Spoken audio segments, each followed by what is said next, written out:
spread the link around so people know we're back. Before we get back to it.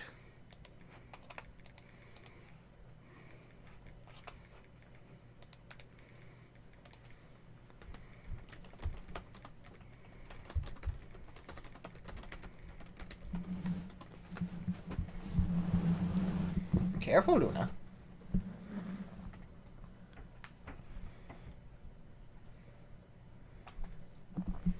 I'll also share the link on your Discord. Yes. You can post a keys too, I believe. He's got one for guest streams. Ah. If you should so desire. Yes. Luna, get away from the microphone. Luna, You my better baby girl. make that spot on your lap. All cozy for her. Mm-hmm. Oh, right. Hold on. Gotta set up. Get all comfy again. Come on, girl. Come on, Lulu. You know that's prime real estate. It's free real estate. Alright, just 1 second. Anyone who's shown up? Excuse me. Oh, there we go. I'm surprised how brave Griffin was. He's a brave boy this time. He must have recognized that. Oh, this is her house. I am the guest.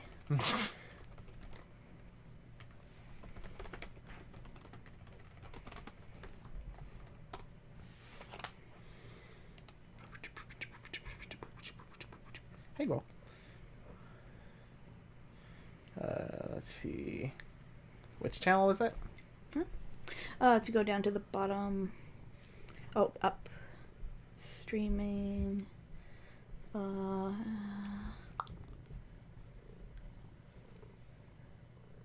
maybe not. I thought there was a guest streams.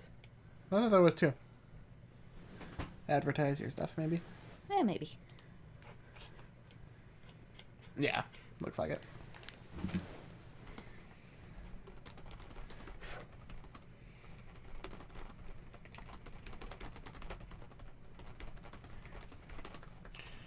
Okay.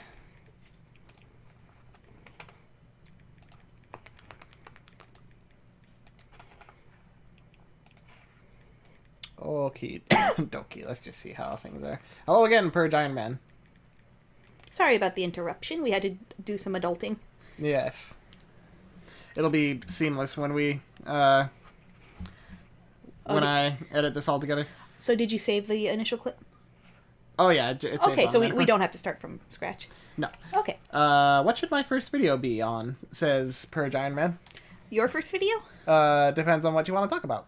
Yeah. What kind of channel are you looking to run? Yeah. Like, for me, my first legit video was talking about a weird Christian movie that I had a cursory relationship with. I'll leave the deer alone for now. It's just something that speaks to you. I think the important thing is really, like, do it for yourself. Like, yeah.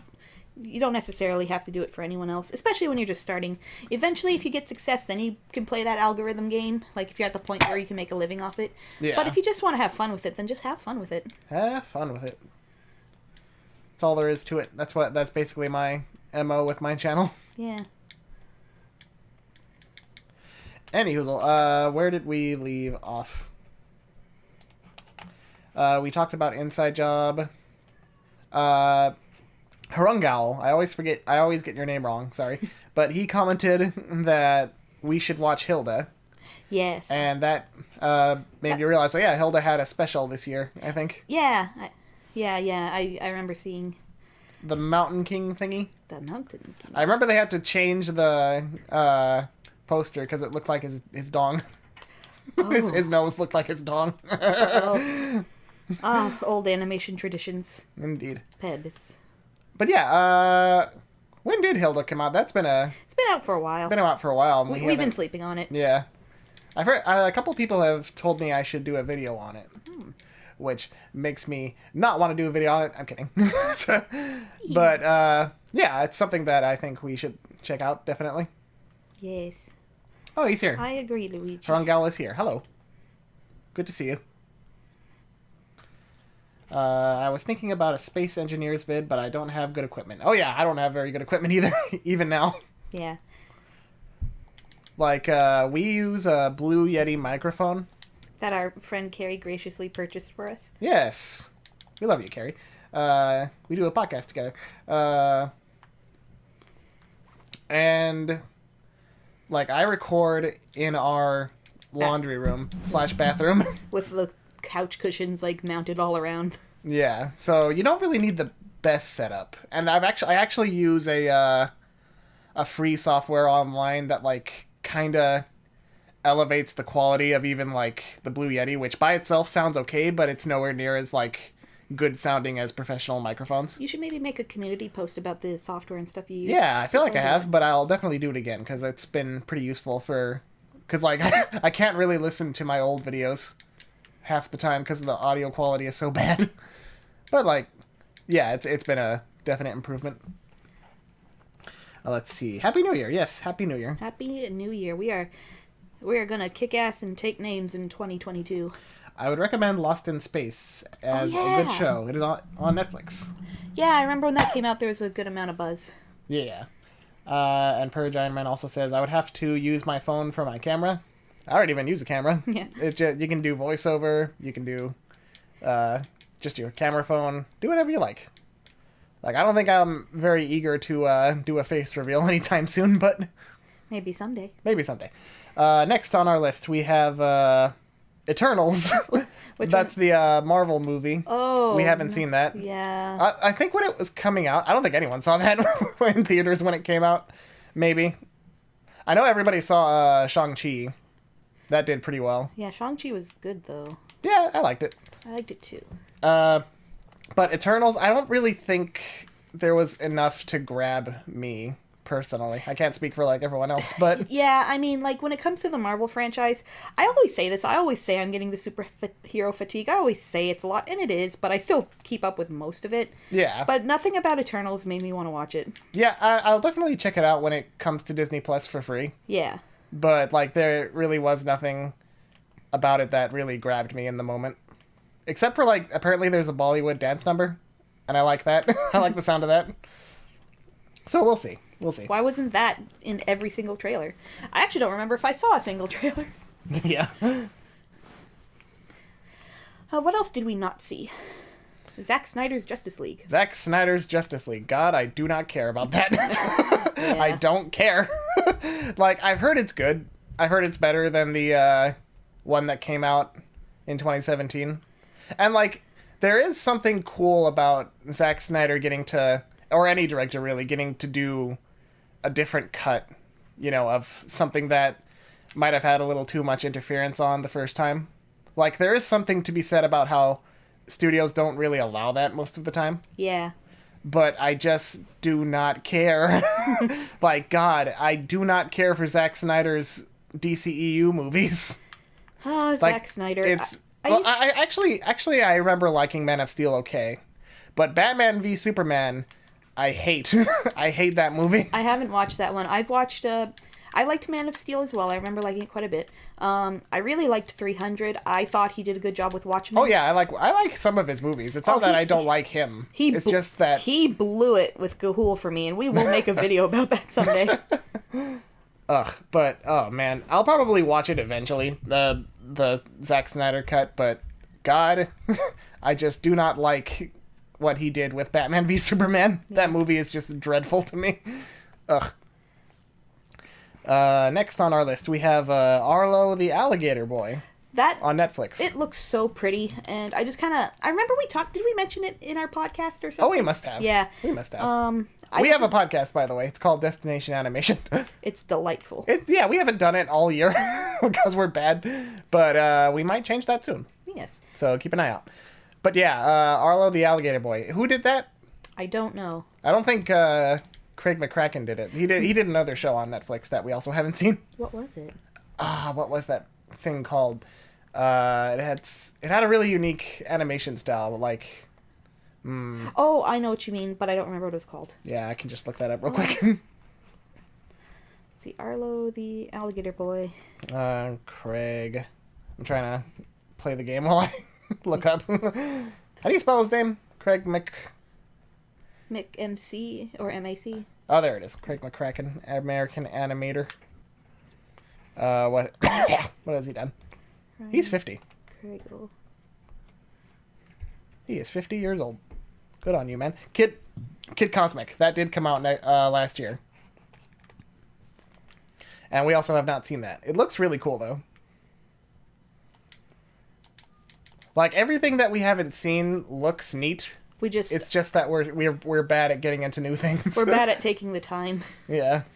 There's so much... I think that's kind of the problem with, like, streaming in general. Like, there's so much new stuff coming out, like... Constantly that it's hard to prioritize what to watch sometimes. Especially with the binge format, which we've binged about before. Week-to-week format is so much better. Yeah, especially, like, you look at the Disney Plus shows, some of which we'll talk about on here. And, like, even, like, the Book of Boba Fett came out just, like, last Wednesday at the time of this recording. And it's not, like, the most gripping thing I've ever seen, but it's like, yeah, I'll watch this. Yeah. I'll keep watching this. Because, like, 1 hour a week is much less of a commitment than, like, 8 hours in a weekend. Yeah. And, like, you don't have to, but if you want to keep up with the buzz and everything, like, you do have to. Kinda, yeah. Totally. And the build-up, when it's week to week, is so much better. Totally. Like, the fan theories and stuff. And the hype. Mm-hmm. It's all... Word of mouth. My opinion on smaller streams is that they are better because your comments actually get read. Yeah, it's true. Also, I read that you won't be able to record gameplay on your Xbox. That's weird to me, because PS4 is able to record gameplay, like... Directly, yeah. I don't know. Look into that. There might be something.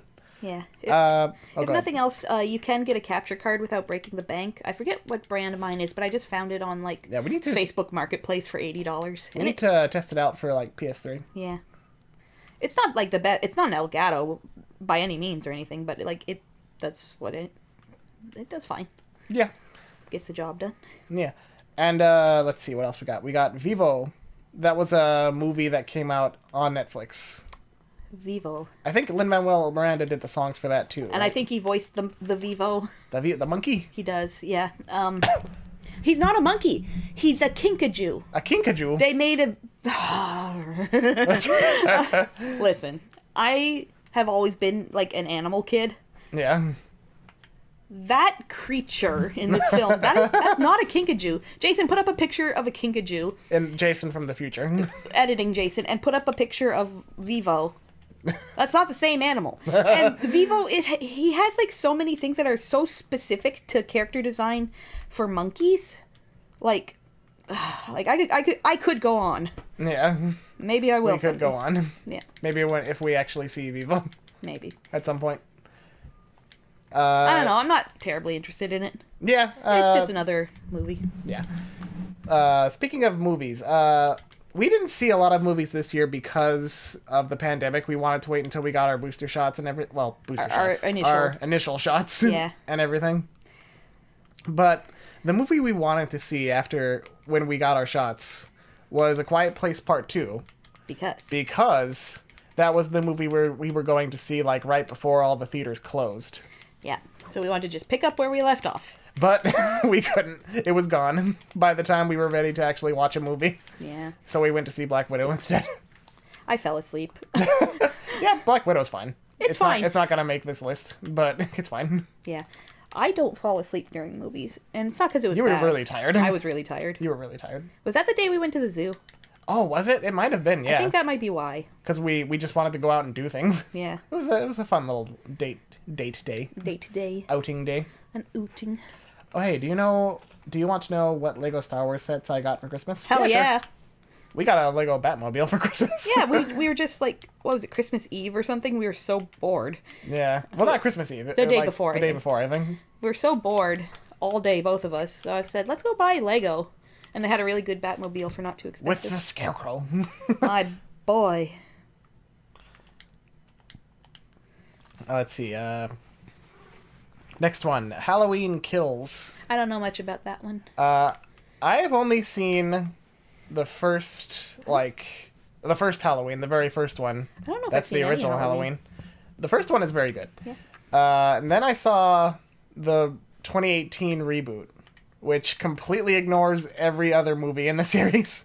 Sometimes it's for the best. And yeah, sometimes I like that approach sometimes, just because like some franchises have a deep history, you know, Yeah. that it's hard to kind of commit.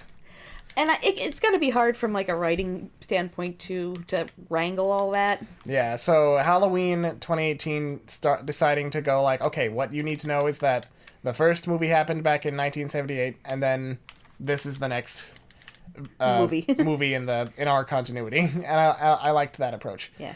Apparently, Halloween Kills was very controversial though. Like, there's some stuff in it that people really didn't like. It's I don't want I don't want to say it's the Last Jedi of of Halloween movies, I guess, but I think the controversy I can't talk today is a little more different than that. Yeah. Let's see. He got the 2021, or I don't know your gender, sorry. I got the 2021 Imperial Lambada, the Bad Batch, Havoc Marauder, TIE Fighter, and X-Wing Fighter. When we were getting Lego, I wanted to get a Star Wars ship, because those are such fun builds. But they had nothing on the shelves at Toys R Us when we went there. I guess because it was a few days before Christmas. So, Yeah. to be fair. To be fair. Let's see, what else we got? And the Marauder was the most expensive set and the biggest. Oh, and I am a boy. Called it! Alright. Sometimes you get lucky. You never want to assume, though. What's the last duel? The Last Duel, speaking of controversy, is another somewhat controversial. God, I really can't talk today. Another kind of controversial movie. It was a. What's that guy? What is his name? Crap. The guy who did Alien?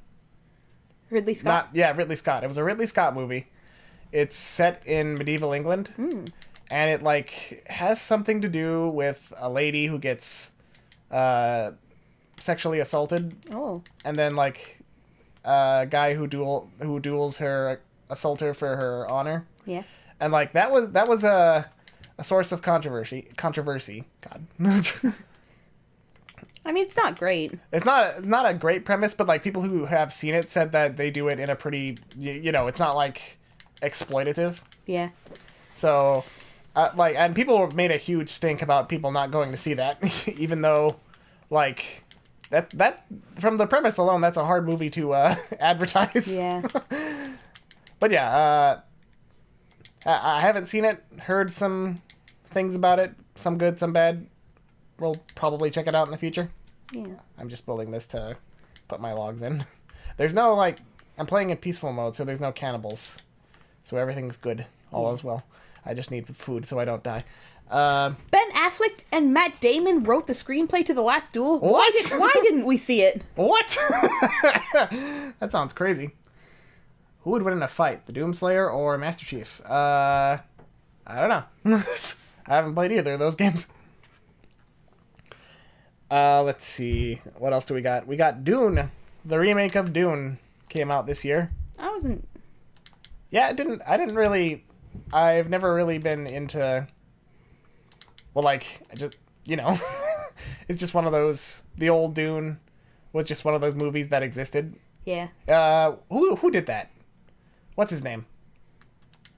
David Lynch. Yeah, David Lynch. He did the old Dune. I'm much more interested in that on that alone. But yeah, I've heard good things about the new Dune though, so we'll probably check it out at some point. Yeah. Sing 2, that came out Christmas, didn't it? I didn't realize it had come out until we went to the theater and there was posters. Yeah. But yeah, it's come out. I think it was supposed to come out like last year, like Probably. everything else was. Maybe I'm wrong.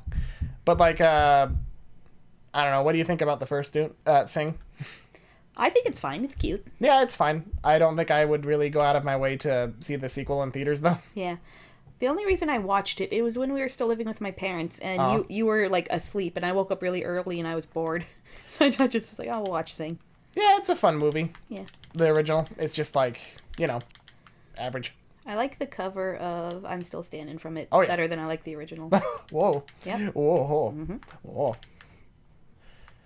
What else? Last one on the stuff we haven't seen. The Matrix Resurrections, which also came out recently.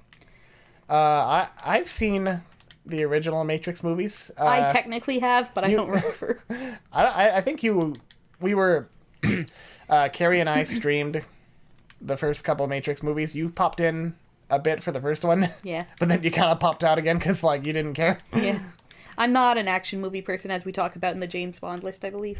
Yeah. I've heard that the Matrix Resurrections is the Last Jedi of this year because people either love it because it kind of subverts what you expect from a Matrix movie, or people hate it because of that. Yeah.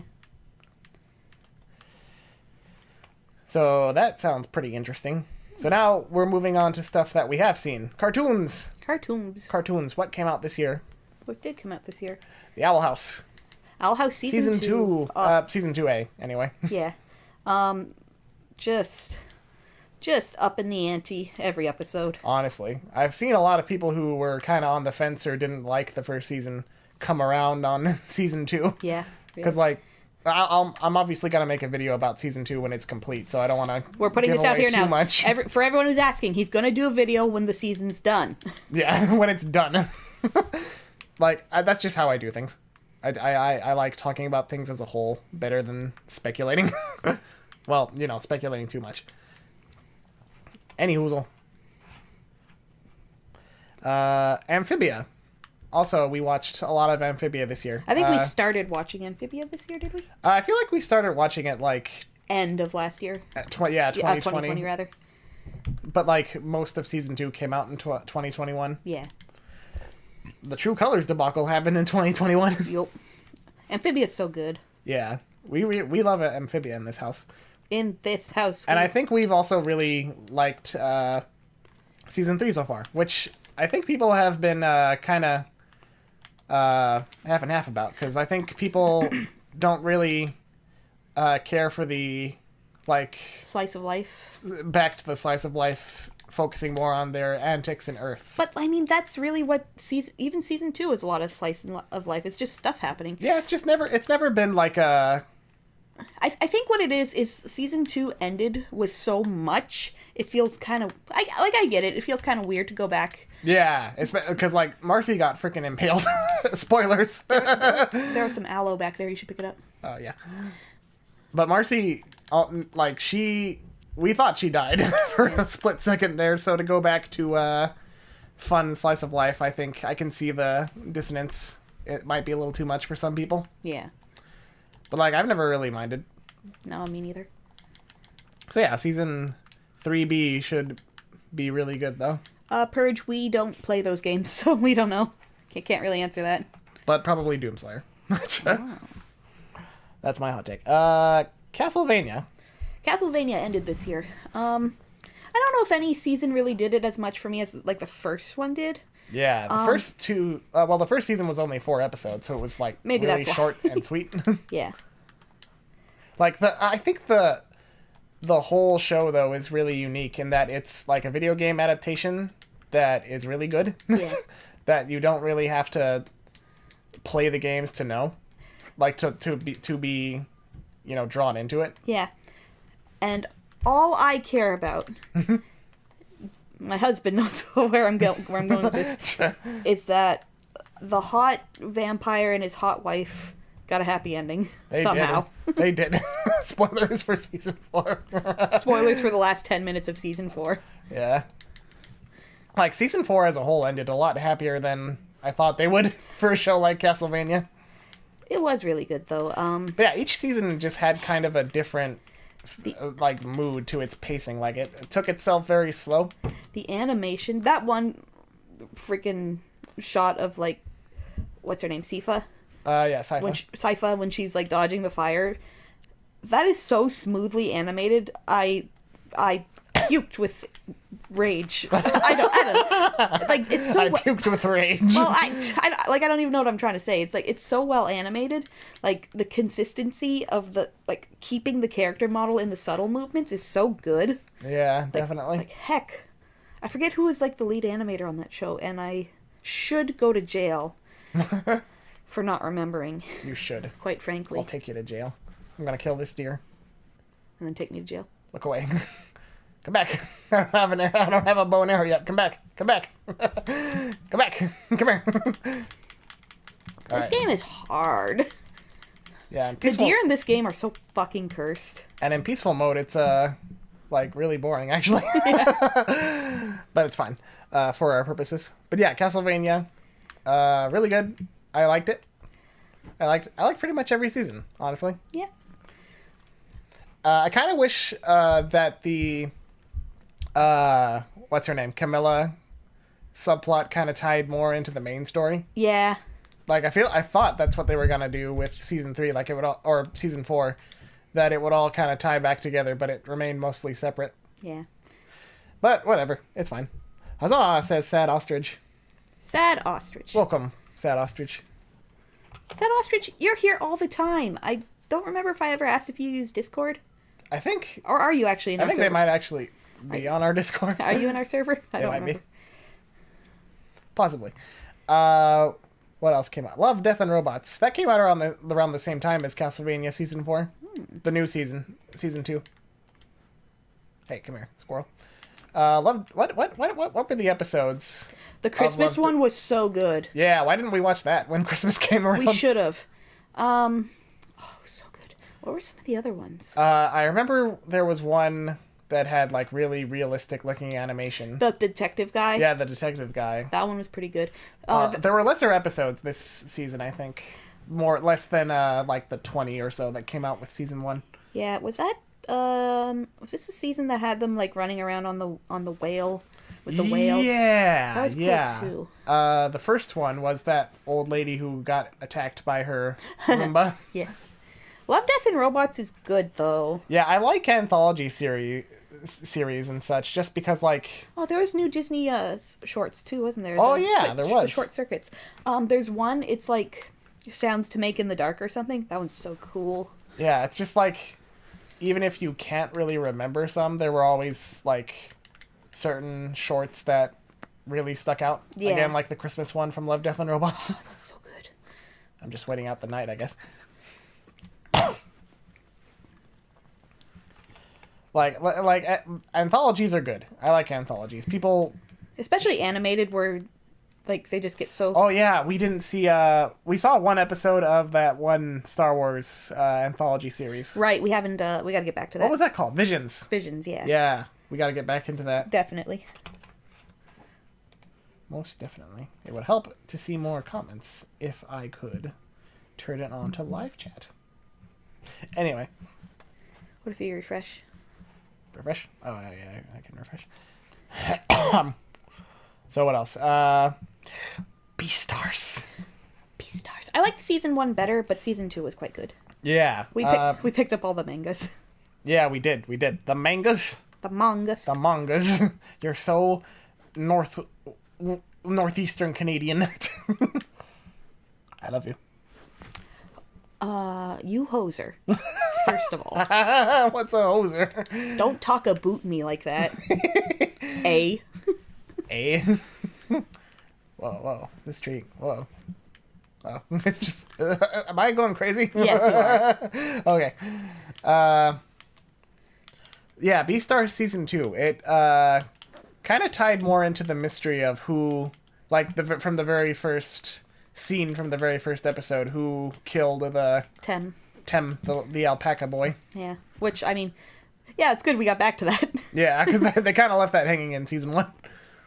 It's all about horniness in season 1. So. Yeah, and Haru wasn't really in season 2 as much, which I didn't care for. Which I guess is true in the manga too. After a certain point. Yeah. But yeah, I liked season 2. I just like the world of Beastars. Me too. It's so intriguing. It's like like our friend Carrie says, it's Zootopia that fucks. It is true though. It is. And I like Legoshi. Legoshi speaks to me as a character.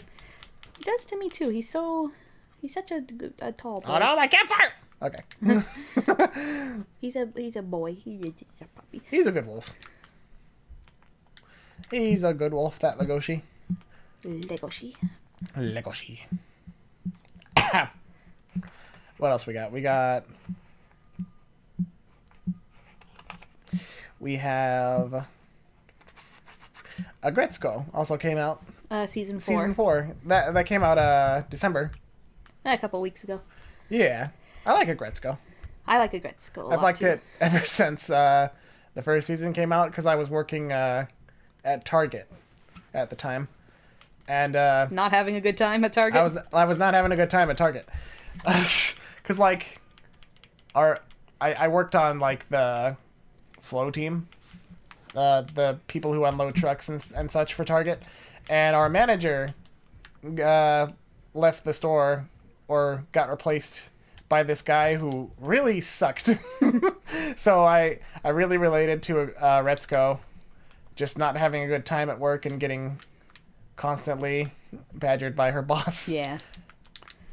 And, like, Gretzko has always had kind of fun with that, where, you know, it's like it talks realistically about, like, the downsides of capitalism and such, but it does so in a really funny way. Yeah. You're not supposed to live to work, you're supposed to work to live. Yeah. It's always, every season is about, like, that balance between personal lives and work and getting married and dating Jeff Bezos or whatever. Yeah. This last season, though, I like what they did with it. It was quite different. It wasn't so much about, you know, the love life. I mean, a little bit between Hilda and Retzko. That they seem to finally be resolving the will they won't they, which is nice because Jason hates those. Well, I don't hate them. Except you do. It's just like it's just when they drag it out. Yeah. I like a good slow burn, you know. Yeah, fair enough. But like from the trailer of season 4, it was like, oh, they still dragging out the will they won't they with Hilda and Retzko. But I think they're working to resolve that finally, which I appreciated. Fun stuff. Yeah, I like the whole approach with Hilda kind of losing his way. Yeah, like that was an interesting approach. Yeah, totally. And main cartoon, I think both of us will say this was our favorite, Centaur World. Because we watch Centaur World, and nothing is better than Centaur World. Then Centaur World. In Centaur World. What? You didn't know that the letters moved for the longest time. Leave me alone. Leave me alone. Such a good show. Honestly. I think when the first trailer I think when the first trailer came out, everyone was like, "Oh, what is this? This is just a lol so random kind of show." But it is. It is, first of all, but like also, it's really good.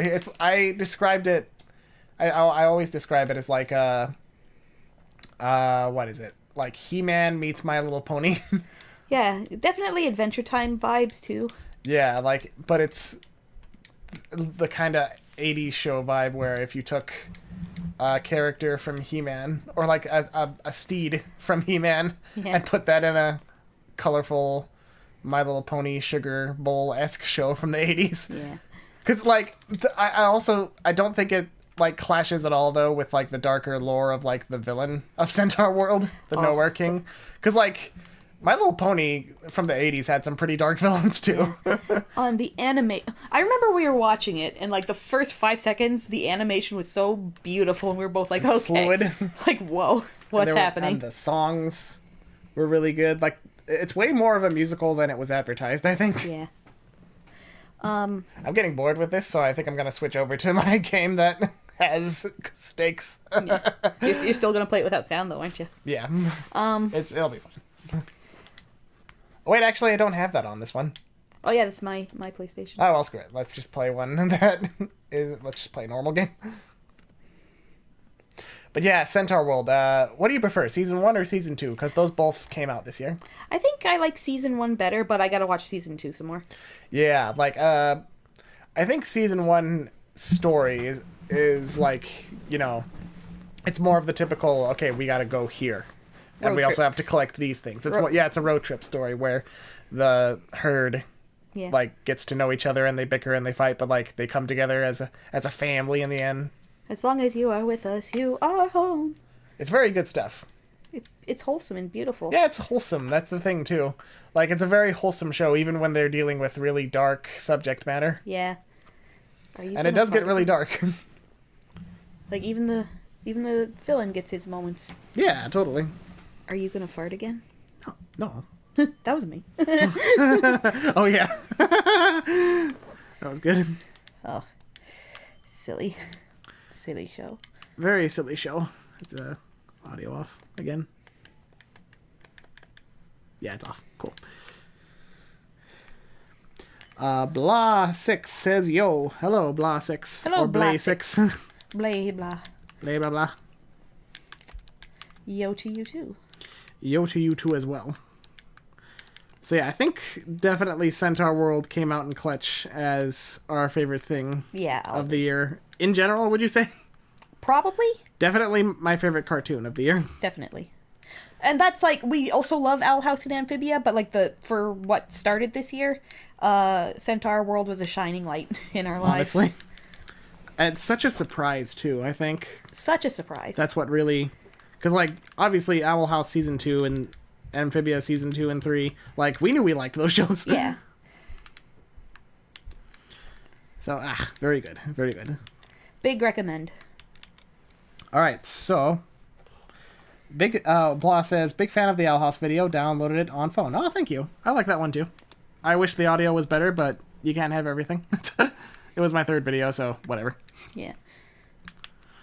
I'm trying to open this thing here. It's hard because it's in the log. This is one of those games that's a little sometimes. Sometimes. It's kind of buggy, but like it works most of the time. There we go. Really excited for the sequel. Yeah, the sequel looks really cool. Oh, so that should come out this year. The Forest, it didn't come out this year, but we played it a lot. Yeah. Yeah. Good game. Yeah, pretty good game. Really scary. Yeah, like when you're first starting out. I was just like hanging out in our bedroom and I was bored, and I was just kind of looking through the PlayStation store, and it was on sale for $12, and I didn't know about it, but I felt like I had heard of it, so I was like, oh, okay, whatever, I'll buy it. And I bought it, and it was terrifying. Yeah. And I sent some snaps to my cousin, Snapchats, of some of the monsters just walking around in the distance, and he was like, all right, and he also bought it, and then you bought it. And then I bought it, and we played together. Yeah. Really excited for the sequel, though. Like, it looks like they're just going to tighten the screws. Yeah, the plane spawns differently every time you play the game. Does it? In different locations, yeah. Oh. Never knew that. Anyway, Blah 6. I will make a follow-up video to Season 2 of the Owl House once the whole thing is complete. Yeah. Which should be this year, I'm pretty sure. I hope that Season 2 of Owl House doesn't end around the same time as Season 3 of Amphibia, because that's gonna be a lot. Yeah. Ugh. Anywho, we've talked enough about cartoons now. Let us talk about movies. Was The Green Knight the first movie we saw coming back to the world no, of film? Black Widow was. Oh, yeah, all right, yeah. But, like, I wanted to start out our list with, like, more obscure stuff that people might not have seen as much. Yeah. And The Green Knight was definitely pretty out there, indie kind of movie. I say indie. It's A24. Yeah. No, it was interesting. Where did I spawn? Yeah, it was a very interesting movie. We went with some friends. And they hated it. They were not fans. I think it's definitely going to be one of those movies where you either love it because it's so, like, abstract and very, very meticulous, for lack of a better word, with its pacing. It's, you gotta go into it with the right mindset. Like, if you go into it thinking it's gonna be like a action movie or whatever. Yeah, it's definitely more of a character study than like a swords and sorcery kind of medieval flair. And it's like the vibe is very fairy tale. So you gotta accept that some things about it are gonna be weird in that respect. Yeah, definitely. Blah 6 says, are you a fan of bad creepypasta? Meh. Ooh, that's not... I could talk about all the ARGs I got into. Not generally. We don't really go out of our way to watch a lot of things that are bad. Yeah. We prefer to enjoy ourselves. I know some things can be so bad it's good. Cats 2019 is my favorite movie of all time. It's true. Anyway. So The Green Knight, yeah. Like... It's a hard movie to recommend, but if you like surrealism and a more abstract approach, check it out, definitely, for sure. Most definitely. Have you seen Ghostbusters Afterlife yet? Oh, that was another one we hadn't seen. And I don't really care. I don't super care either. I never really cared about the first, like, the yeah, OG honestly, like, Ghostbusters. I don't have a strong fondness either way for Ghostbusters. I don't hate it, but I don't love it. You know what I mean? That being said, I like the kids in the 80s dealing with weird supernatural bullshit genre, the isekai anime or whatever. That's not right. I mean, I think it's modern day You're Afterlife. modern. Let's see. I'll modern you. One of these days. It's not always about the money. It's not always about the money, Spiderman. Speaking of Spider-Man, Nightmare Alley. Willem Dafoe was in that. We saw Nightmare Alley, yes? No, not the day before. 30th. The 30th we saw it. Yes. That's a Guillermo del Toro movie. A thriller. A remake of a noir pulp movie that came out in the 40s, I think. Based off a book. Nightmare Alley. It wasn't as horror-y as I thought it was going to be. It was a lot more down to earth than a lot of more of Del Toro's more movies. of a thriller. Like, there's no supernatural element at all. They tease it a lot, though, with Enoch. Yeah. Yeah, it's always... But it's like freak show carny aesthetics, but also mixed in with Art Deco early 40s New York in the second half. Like, it's very good. Del Toro movies are really good. I love Del Toro. Blah6 says, Isekai can be good. I like the smartphone and hidden dungeon anime. Okay, maybe not good, but I love them. I just like the going into another world and shit gets weird Yeah. genre. Which is why I really like Owl House and Amphibia. Yes. But yeah, Nightmare Alley, though, it got buried intentionally by Disney under Spider-Man No Way Home. So... Because they're cowards. Yeah, like, they just don't know what to do with the Fox movies they inherited. Yeah. Because they're stupid and they care more about their brand than Their brand. But whatever. I'll talk about that when the time comes. So yeah, if Nightmare Alley is playing and it sounds interesting to you at all, just go see it. Yeah, check it out. I'll also be safe because the Omicron Omicron Perseus variant is a thing. Yeah. So just be safe. Be safe. Be safe. We love you. Speaking of thrillers, Last Night in Soho. That one was really cool. That was Edgar Wright's first real horror movie. And again, more of a thriller than an outright horror. Yeah. There's so many good little visual things. That scene, you know the one I mean. Yeah. Why do we always come here? It's the peaceful ends. It's the best place to build your base. Yeah, but there were Edgar Wright has always been a really good visual director. And like, from what I've seen of his works, he's really good at visuals, yes, and for keeping things like tight and having good through lines and stuff. Yeah, definitely. He's also been really good at character, though, which is really good. Because there are some directors that are really good with visuals, but not so much character, or vice versa. But Edgar Wright has he's kind of learned that balance from his comedy stuff. And comedy really is a really good, I think, segue into horror, because a lot of the same kind of, you have to have the right timing to have a joke or a scare land. Yeah, I think Jordan Peele is also a really good example of that. Yeah. But yeah, I think Edgar Wright also, his first, straight up not comedy movie was Baby Driver, which is also a really good movie. Even that was pretty light, though. In comparison. In comparison, it's more of a crime thriller than, sort of, nostalgia breakdown. A breakdown of nostalgia is what Last Night in Soho is. The main character is really obsessed with London in the 60s. She loves that aesthetic. Turns out, London's in the 60s sucked. Yeah, she starts seeing visions of another girl from the 60s who gets her start working at this club, and just slowly starts to learn, oh yeah, life for women in the 60s was actually terrible. Purge Iron Man asks, what is your guys' Discord code? I want to join. How old are you? Yeah, how old are you? It's not a not safe for work server, but we like to keep it 18 plus anyway. Yeah. No offense. Yeah, nothing against you personally. It's been an issue before and in other servers we've been in, so we'd just rather avoid the issue. And be honest. I'm going to set up a camp.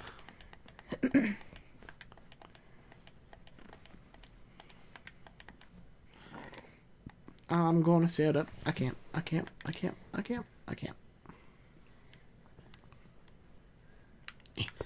There you are. I'm 18, he says. Okay, if you say so. I'll allow... Yeah, you can post the link. Yeah. Right? Yeah, I can get it. Yeah. All right, we'll get that link to you in a bit. It's not my Discord server. It's my wife's. Yeah. It's, like, not affiliated with this channel. No, it's got nothing. Yeah. Like, I've debated getting a Discord server for the past couple months now. But I don't want to have to manage people. That's the thing. Like, I don't want this server to get too big or anything either. Like, I debated, because I started my new Patreon, I just debated having, like, a Discord server access as a reward, but, like, I've been in servers where that was a thing, and yeah, I've had bad experiences. You get some weirdos. With community servers, yeah. See ya, Rangal. Have a good day. Happy New Year. Happy birthday. So next on the list, No Time to Die.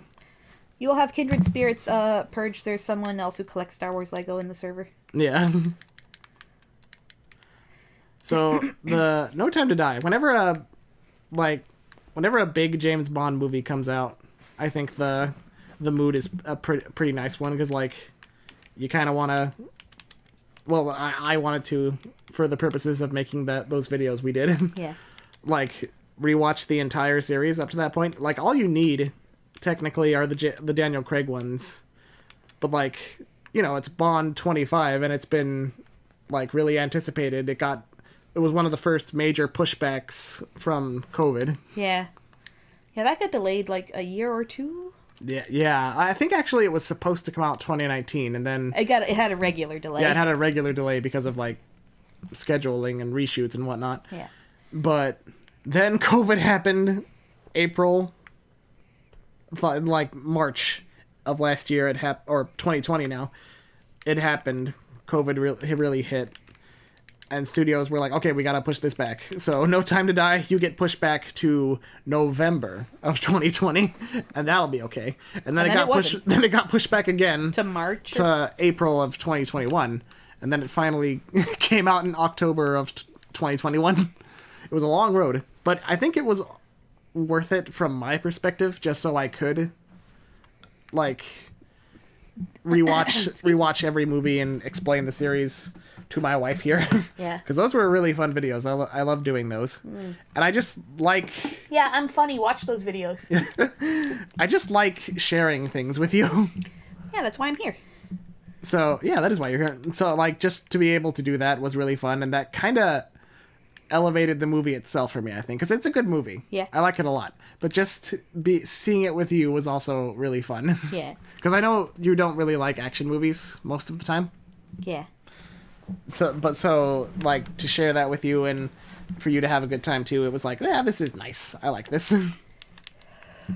I might make a proper video about like the characterization of the Daniel Craig Bond in the future, because I think that was really interesting what they did for the 5 movies from Casino Royale to No Time to Die. Like it wasn't always perfect, but it was an interesting experiment. And speaking of interesting, the Suicide Squad.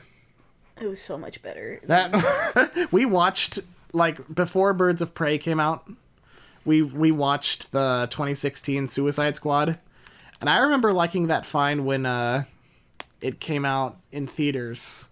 I think because, like, Batman v Superman came out a few months before, and I absolutely hated it for how dismal and just joyless it was. So when the Suicide Squad came out, the David Ayer one, it was like, okay, this is at least trying to have fun, so I appreciate it for that. But then rewatching it, it was like, no, this is bad, actually. This is really terrible. We liked Birds of Prey. Birds of Prey was really good. Like that, like genuine joy. Like, yeah. Like, have fun with your superhero movies. They're all wearing spandex. Have fun with it, for God's sake. Like, don't be so freaking self-serious. Yeah. That's my major problem with the Zack Snyder movies. But, like, the Suicide Squad, the best thing they could have done was get James Gunn. Yeah. That was right after he got fired by Disney. Got him. They were like, okay, we're getting him. Swoop him up. And then I swoop in. And Disney came to their senses and hired him back for Guardians 3 after that, which, good. Yeah. But, like, the Suicide Squad, I don't think it would be nearly as, like, entertaining if they didn't bring him to do it. Because you could tell they really wanted to replicate Guardians of the Galaxy with Suicide Squad. And that's fine.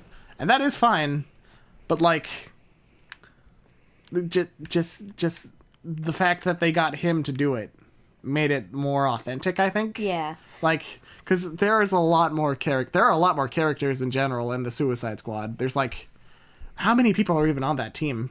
Not counting the bait and switch guys in the beginning. Yeah. There's at least 8, I think. But all of them have unique personalities. All of them have kind of a character arc. Like Polka Dot Man, King Shark, like really out there supervillains that, like, I think we know just because we play stuff. We've seen stuff like the Harley Quinn show, which had King Shark.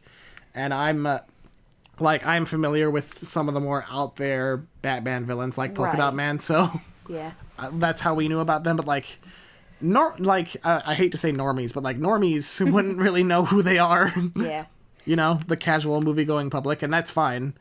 But so to have characters like that, like the Ratcatcher 2, and like to have really deep character moments with them. Yeah. It was really fun, and the violence is really over the top. Yeah. Like, it really earns its R rating. Like, I've heard people argue that like these superhero movies really shouldn't be R because like they're based off comic books that were originally for kids. But like, it's a genre now. Like, it's not like, I don't know what I'm saying. Like, I was almost saying like, oh well, it's like saying animation should be shoehorned in for kids just because it's a kids medium. But yeah, it started out as a kids medium, I'll grant you. But like, I'd argue it didn't. Yeah, fair enough. But like, it's just, you know, it can do anything now, and I think the R-rated DC movies, because they've been so out there, it's worked. Yeah. Like Birds of Prey worked because of its R rating and how it wasn't really held back. Yeah. And I think the Suicide Squad worked for the same reason, honestly. Like, this is I'm a go to. Have a good rest of your day. Oh, nice talking to you, Purge Iron Man. See you around. See ya. But yeah, the Suicide Squad was just really fun, and I enjoyed it. Me also as well. Yeah. Like we've said, I'm not the biggest action movie person. I don't know if I'd go out of my way to go back and watch it, but I enjoyed it when we watched it. Yeah, really, really fun times. Really surprisingly wholesome times. Yeah. And what else? Luca. Speaking of wholesome. Oh, Luca was so cute. Luca, I think, like, you always hear that Pixar is kind of the equivalent of the American equivalent of Studio Ghibli. And I think that this movie is like the closest they've really gotten to the feel of a Studio Ghibli movie. I agree. Just the chill stakes and... Yeah, like the chillest of stakes, honestly. It's mostly personal. Yeah. Like, there's a race and whatnot, like a competition. And there's Sheen Estevez from Jimmy Neutron as the villain. He's just the bully. Doing his Akira slide. Yeah, he's just the bully. Yeah. Which could have been, you know, like, oh, great, a bully character. Because, like... It's really funny that he's bullying children. Yeah, he's, like, at least late teens. He's got a mustache. A very thin pencil mustache. Ugh, he's disgusting. He's terrible. But, like, the vibe of Luca is really good. Like, the animation is so soft. I think it's the first time Pixar's really changed its style to such a degree. Yeah, and, like... The animation, it's kind of a retribution from The Good Dinosaur, which I didn't hate The Good Dinosaur. I hated The Good Dinosaur. But, like, I'll grant you that the really hyper-realistic backgrounds kind of didn't really mesh well with the cartoony character design of that. But I think they struck that balance better with Luca. Yeah, I think it's the colors. I think just because the town was so pastel and beautiful, but like in The Good Dinosaur, it was a forest. It was a forest where you could see every needle on every pine tree, and it's like that doesn't work with the rest of what you're doing here. And it's very Italian. Mamma mia! Like it's the same guy who did La Luna, the short in front of Brave. La Luna. And it just like the whole aesthetic of the town. It's what's the town called? Porto Rosso, I think. Yeah. It's based off Porco Rosso.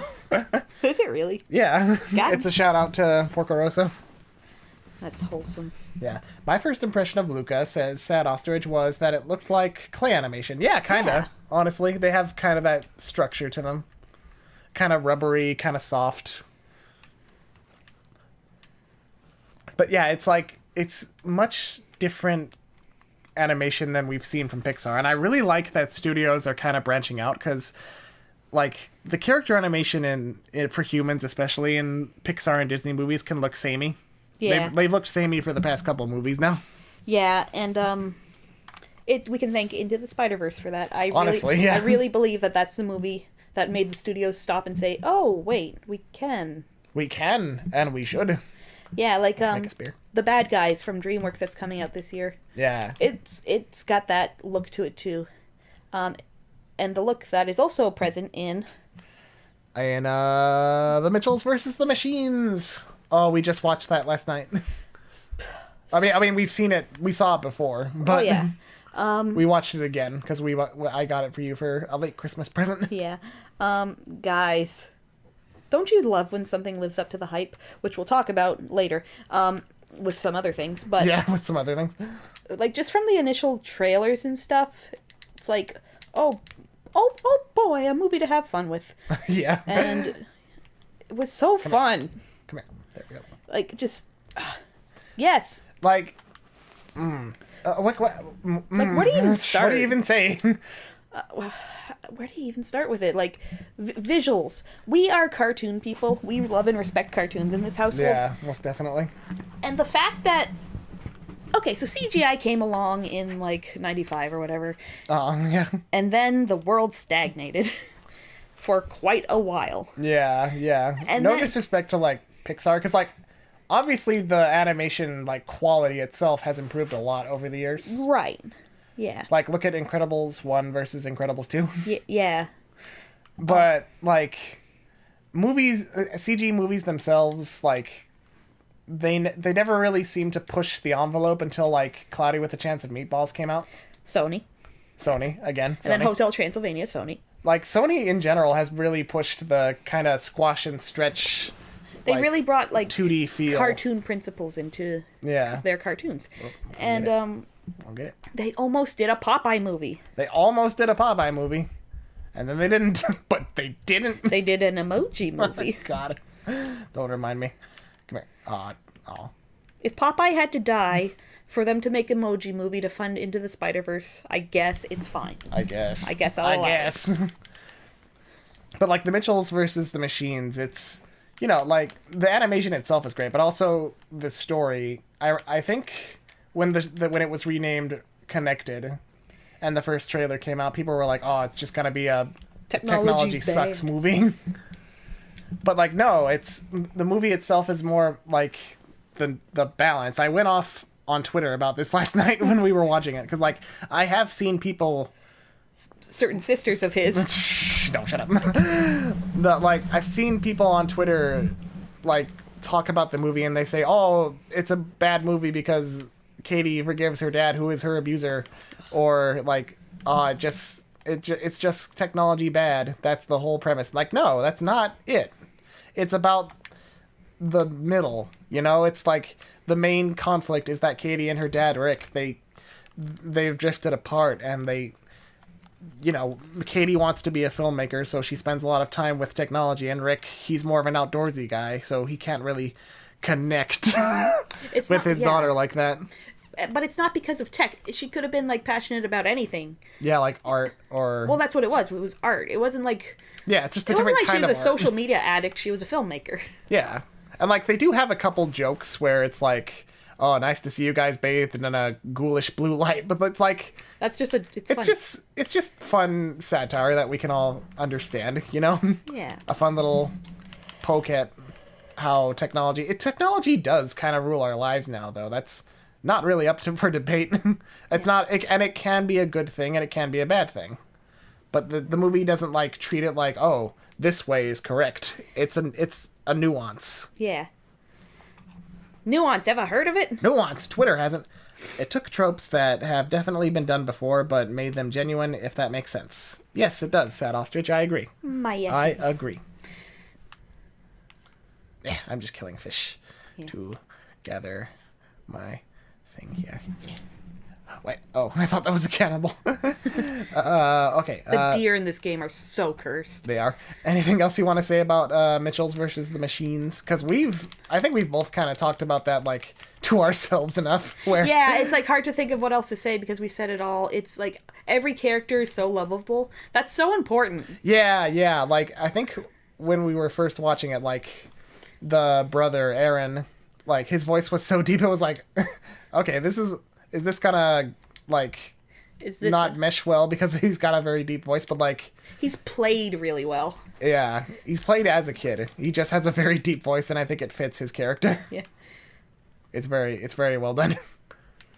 And, like, I think the movie, like, Katie is a lesbian. That we find that out, like, at the end of the movie. But I think, like, the movie doesn't, like, go out of its... I think of Disney always going like, oh, our first gay character, they make such a big deal over nothing. Yeah. Over side characters that can be easily dubbed over or removed from the movies. This was literally the plot of my dream last night, about how a lot of movies put in the token gay who's so easily, like, cut out for international audiences, and then you got, like, the Owl House. And again, you could cut out the line where Katie's mom, Linda, asks, oh, are you and Jade official yet? But, like... And they probably will for international They probably releases. will, but, like, it's still part of Katie's character, though, you know? She's queer as fuck. It's integrated in a way that, like, it feels genuine. Like, it doesn't feel like a fake out that she's gay. It's like, oh, of course she is. Yeah. And I think that's one of the ways that you can do it right. Like, obviously, we, like, more traditional coming out stories are welcomed and needed, but I think it doesn't even need to be a coming out story. Like Owl House, it's not a coming out story. Yeah, and we don't need like big moments like I am gay. It's just like natural, like inclusive moments like that where the main character just happens to be gay. Yeah, like we definitely need more of those too. You hear a lot of people bitch about how, like, oh, but I hate when stories just shoehorn this gay person who their only character trait is I am gay, and no one can ever provide examples for me whenever I ask. Yeah. So I don't feel like that's happening, but also we should be cautious and not let it happen. Yeah, like there are definitely companies, Disney, who pander, but like pander in a way that makes themselves feel progressive, you know? Without actually really having to be progressive. Yeah, but like it's different. It's different, you know? It's different when it's done in such a way that it's like, oh, like, just be genuine. Yeah. And Mitchell's versus the Machines is very genuine in everything it did. So yeah. I think that's one of the reasons. Is it my favorite? I think it's my favorite movie that came out this year. Is it yours? I think probably, yeah. Yeah. I mean, other than the next one here. Yeah. The last one you got on your list there, I thought might overtake it, but then we watched Mitchell's again last night, and I was like, nah, it's this one. Yeah, totally. So the next one is Spider-Man No Way Home. Very, very good. Like, we've seen a lot of Marvel stuff this year. Yeah.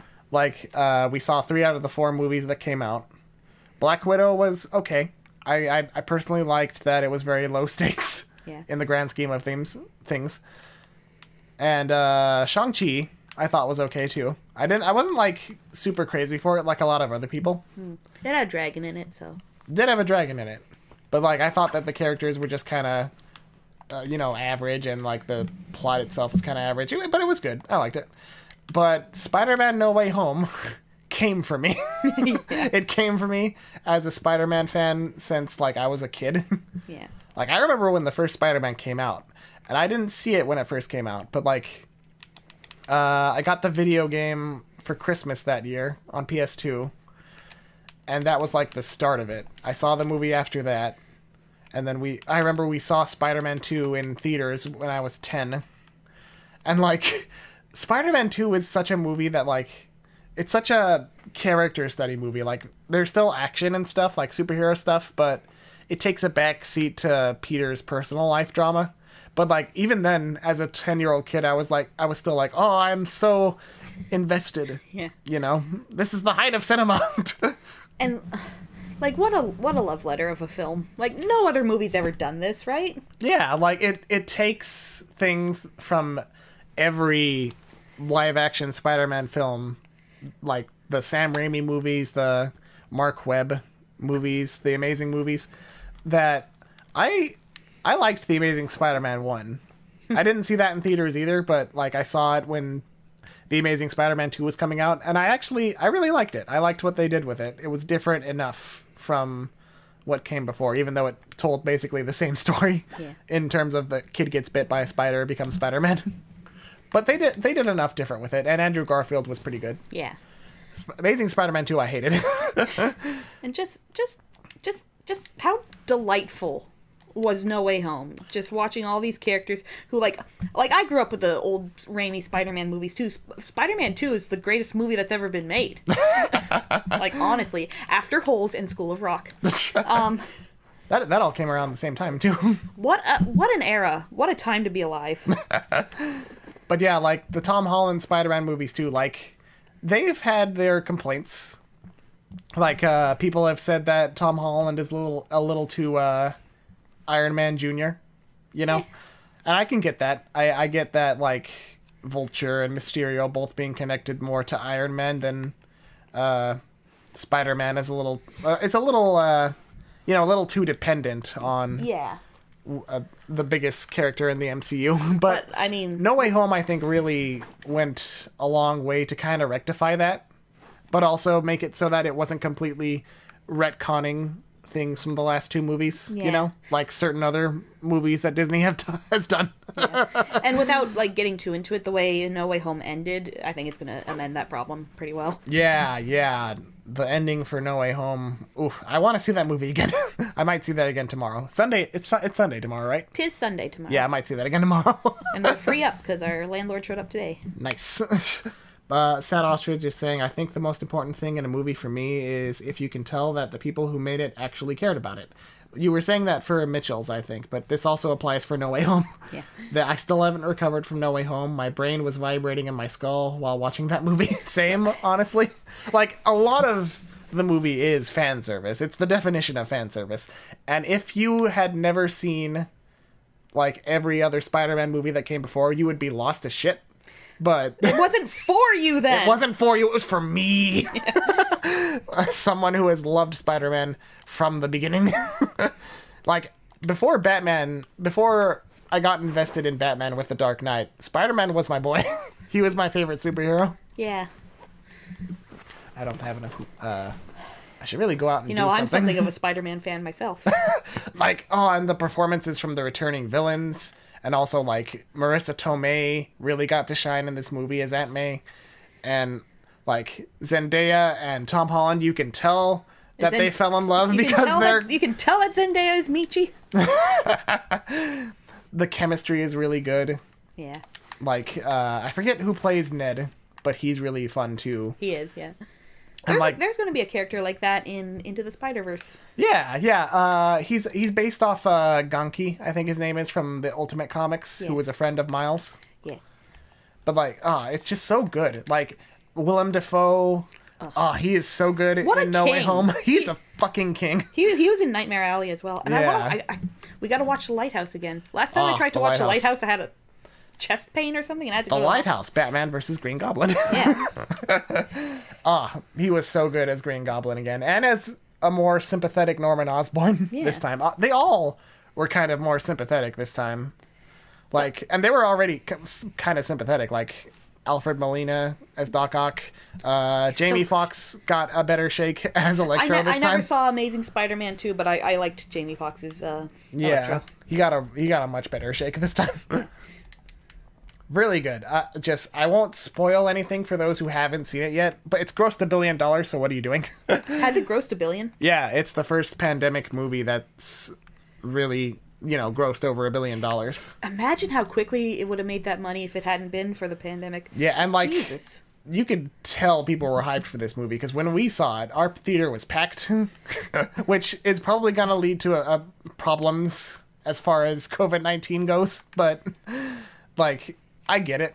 Just be safe if you haven't watched it yet. Just be safe. Just be safe, everybody.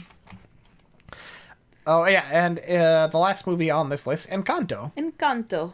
We are going to do a podcast episode about this, so we won't talk too much about Bruno. But we'll talk a little bit about it. Man, Encanto hit different, didn't it? It did. Compared to... I liked all of the recent Disney... the past decade, Disney was doing fine. I didn't quite care enough for Raya. I liked the world. I didn't care for Raya either. I liked the world, and I liked the characters. Yeah. But, something about, the slang, It was a worse modern Avatar. day slang really didn't do it for me. It was a worse Avatar, and that's not an incorrect opinion. Yeah, honestly. Just putting that out there. Just putting that out there. It just didn't quite connect with me on an emotional level. And then they've had good movies. Moana was fine. Zootopia was really good. I like Frozen. I don't think it's Frozen 2 was a little but the first 2. Frozen is fine. Wreck-It Ralph 2 was probably the Wreck-It Ralph 2 is a movie that, I hate more I think about it. Yeah. The first time I saw it, I was like, yeah, that was fine. But then, wait a minute. That was bad, actually. Yeah. But otherwise, they've been fine. But Encanto hit different. And I really think the musical numbers were a big part of that. Yeah. Just the vibe. The vibe was just so good. Yeah. Our podcast name is Destination Animation. I'll actually link it here. Oh, here, you keep playing. I'll link it. I'm in cannibal territory, so... Yeah. I think I should We go don't have many episodes. We're kind of bad keeping up on it. But we will try going forward. And we've said that before, but we will try, for real. But, Encanto, there was just something that was... It's like Luca. It was so low stakes. Just, the conflict is all about the family drama and, generational trauma. You hear that a lot, but that really is what it's about. Yeah. But, the characters... not all of them get a lot of, screen time, Every single one of them is either young and adorable or old and hot. It's true. Something's in the water in Colombia that makes everyone really attractive. It's the gift from the casita. Even abuela. Even abuela. Now there's a gilf. Sorry. Welcome to our show. Ugh. Excuse me. I mean, what else can you say? The musical numbers. Every single musical number, they just had fun with it. And even, Moana had You're Welcome, Frozen had In Summer. You would have these non-diegetic, is that what it is? Non-diegetic. Where it's just these fantasy spots, but, with Encanto, every song was just, it really upped the visuals. Yeah. And I think the Family Madrigal is the most, probably, and the ending song are probably the most normal. Quote unquote. But quote unquote. Even then, there's still, the choreography is beautiful. Yeah. You see the choreography video or live action reference for We Don't Talk About Bruno going around a lot on Twitter. I'll have to check that out. But yeah, even though we won't talk about Bruno, that's definitely the highlight sequence of the movie. I think, actually, I noticed this on the, let me check, on the Disney Vivo channel. The Vivo. Oh yeah, right, Vivo. Their music channel. Yeah, We Don't Talk About Bruno was uploaded 3 days ago. Already has 16 million views, and I think the previous highest watched one was Let It Go. I mean, that's no, just from Encanto. Just from Encanto. It was Surface Pressure from 8 days ago at 22 million. So, I mean, say what you want about Lin-Manuel Miranda, but, he makes some really good he's a brilliant bangers. Lyricist. He's a great lyricist. Yeah. Are people saying otherwise? Well, no, it's just that they find him kind of annoying. Which I get. He has kind of theater kid vibes, you know? Leave him alone. He's fine. Wow. He's Harsh. I don't have Jason, anything that was against savage. him. What? I'm a theater kid. I'm allowed to say I know. So you know. But yeah, Encanto, lovely, lovely, wholesome, lovely movie, and I big recommend it. I'm glad it came to Disney Plus after not too long. Yeah. Like, it didn't do well, like, box office wise. Because certain circumstances. Yeah, certain circumstances. Like, let's stop being shocked Pikachu face when movies aren't doing well now. Yeah, I hate seeing the news articles that come out where it's like, oh, this movie didn't do great at the box office. Oh, no. No it's like, shit, it didn't. There's a pandemic going on. Shut the fuck up. Yeah. Shut the fuck up. Shut the fuck up. Ugh. Anyway, so that covers the cartoons and movies portion of this list. Miscellaneous. Some miscellaneous stuff. One thing that got me through the beginning of this year was the webcomic Mr. Boop by Alec Robbins. I did have a video about it, but I had to private it for certain reasons. I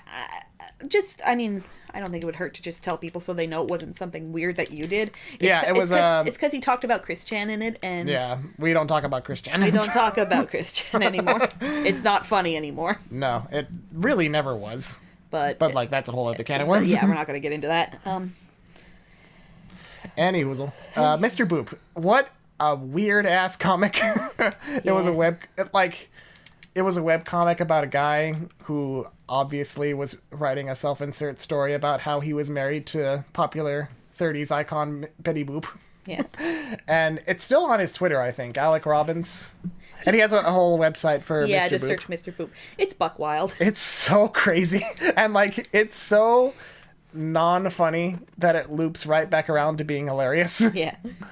Just, like, every joke in every early panel is like, I'm married to Betty Boop and she's hot. Right? It's just so crazy. And just getting all these other popular cartoon characters in on their sexual escapades. Yeah. Like, it's a very not safe for work comics. No, it's not for babies. It's not for babies. But, and he was apparently married, speaking of Porco Rosso, he was apparently married to Gina from Porco Rosso.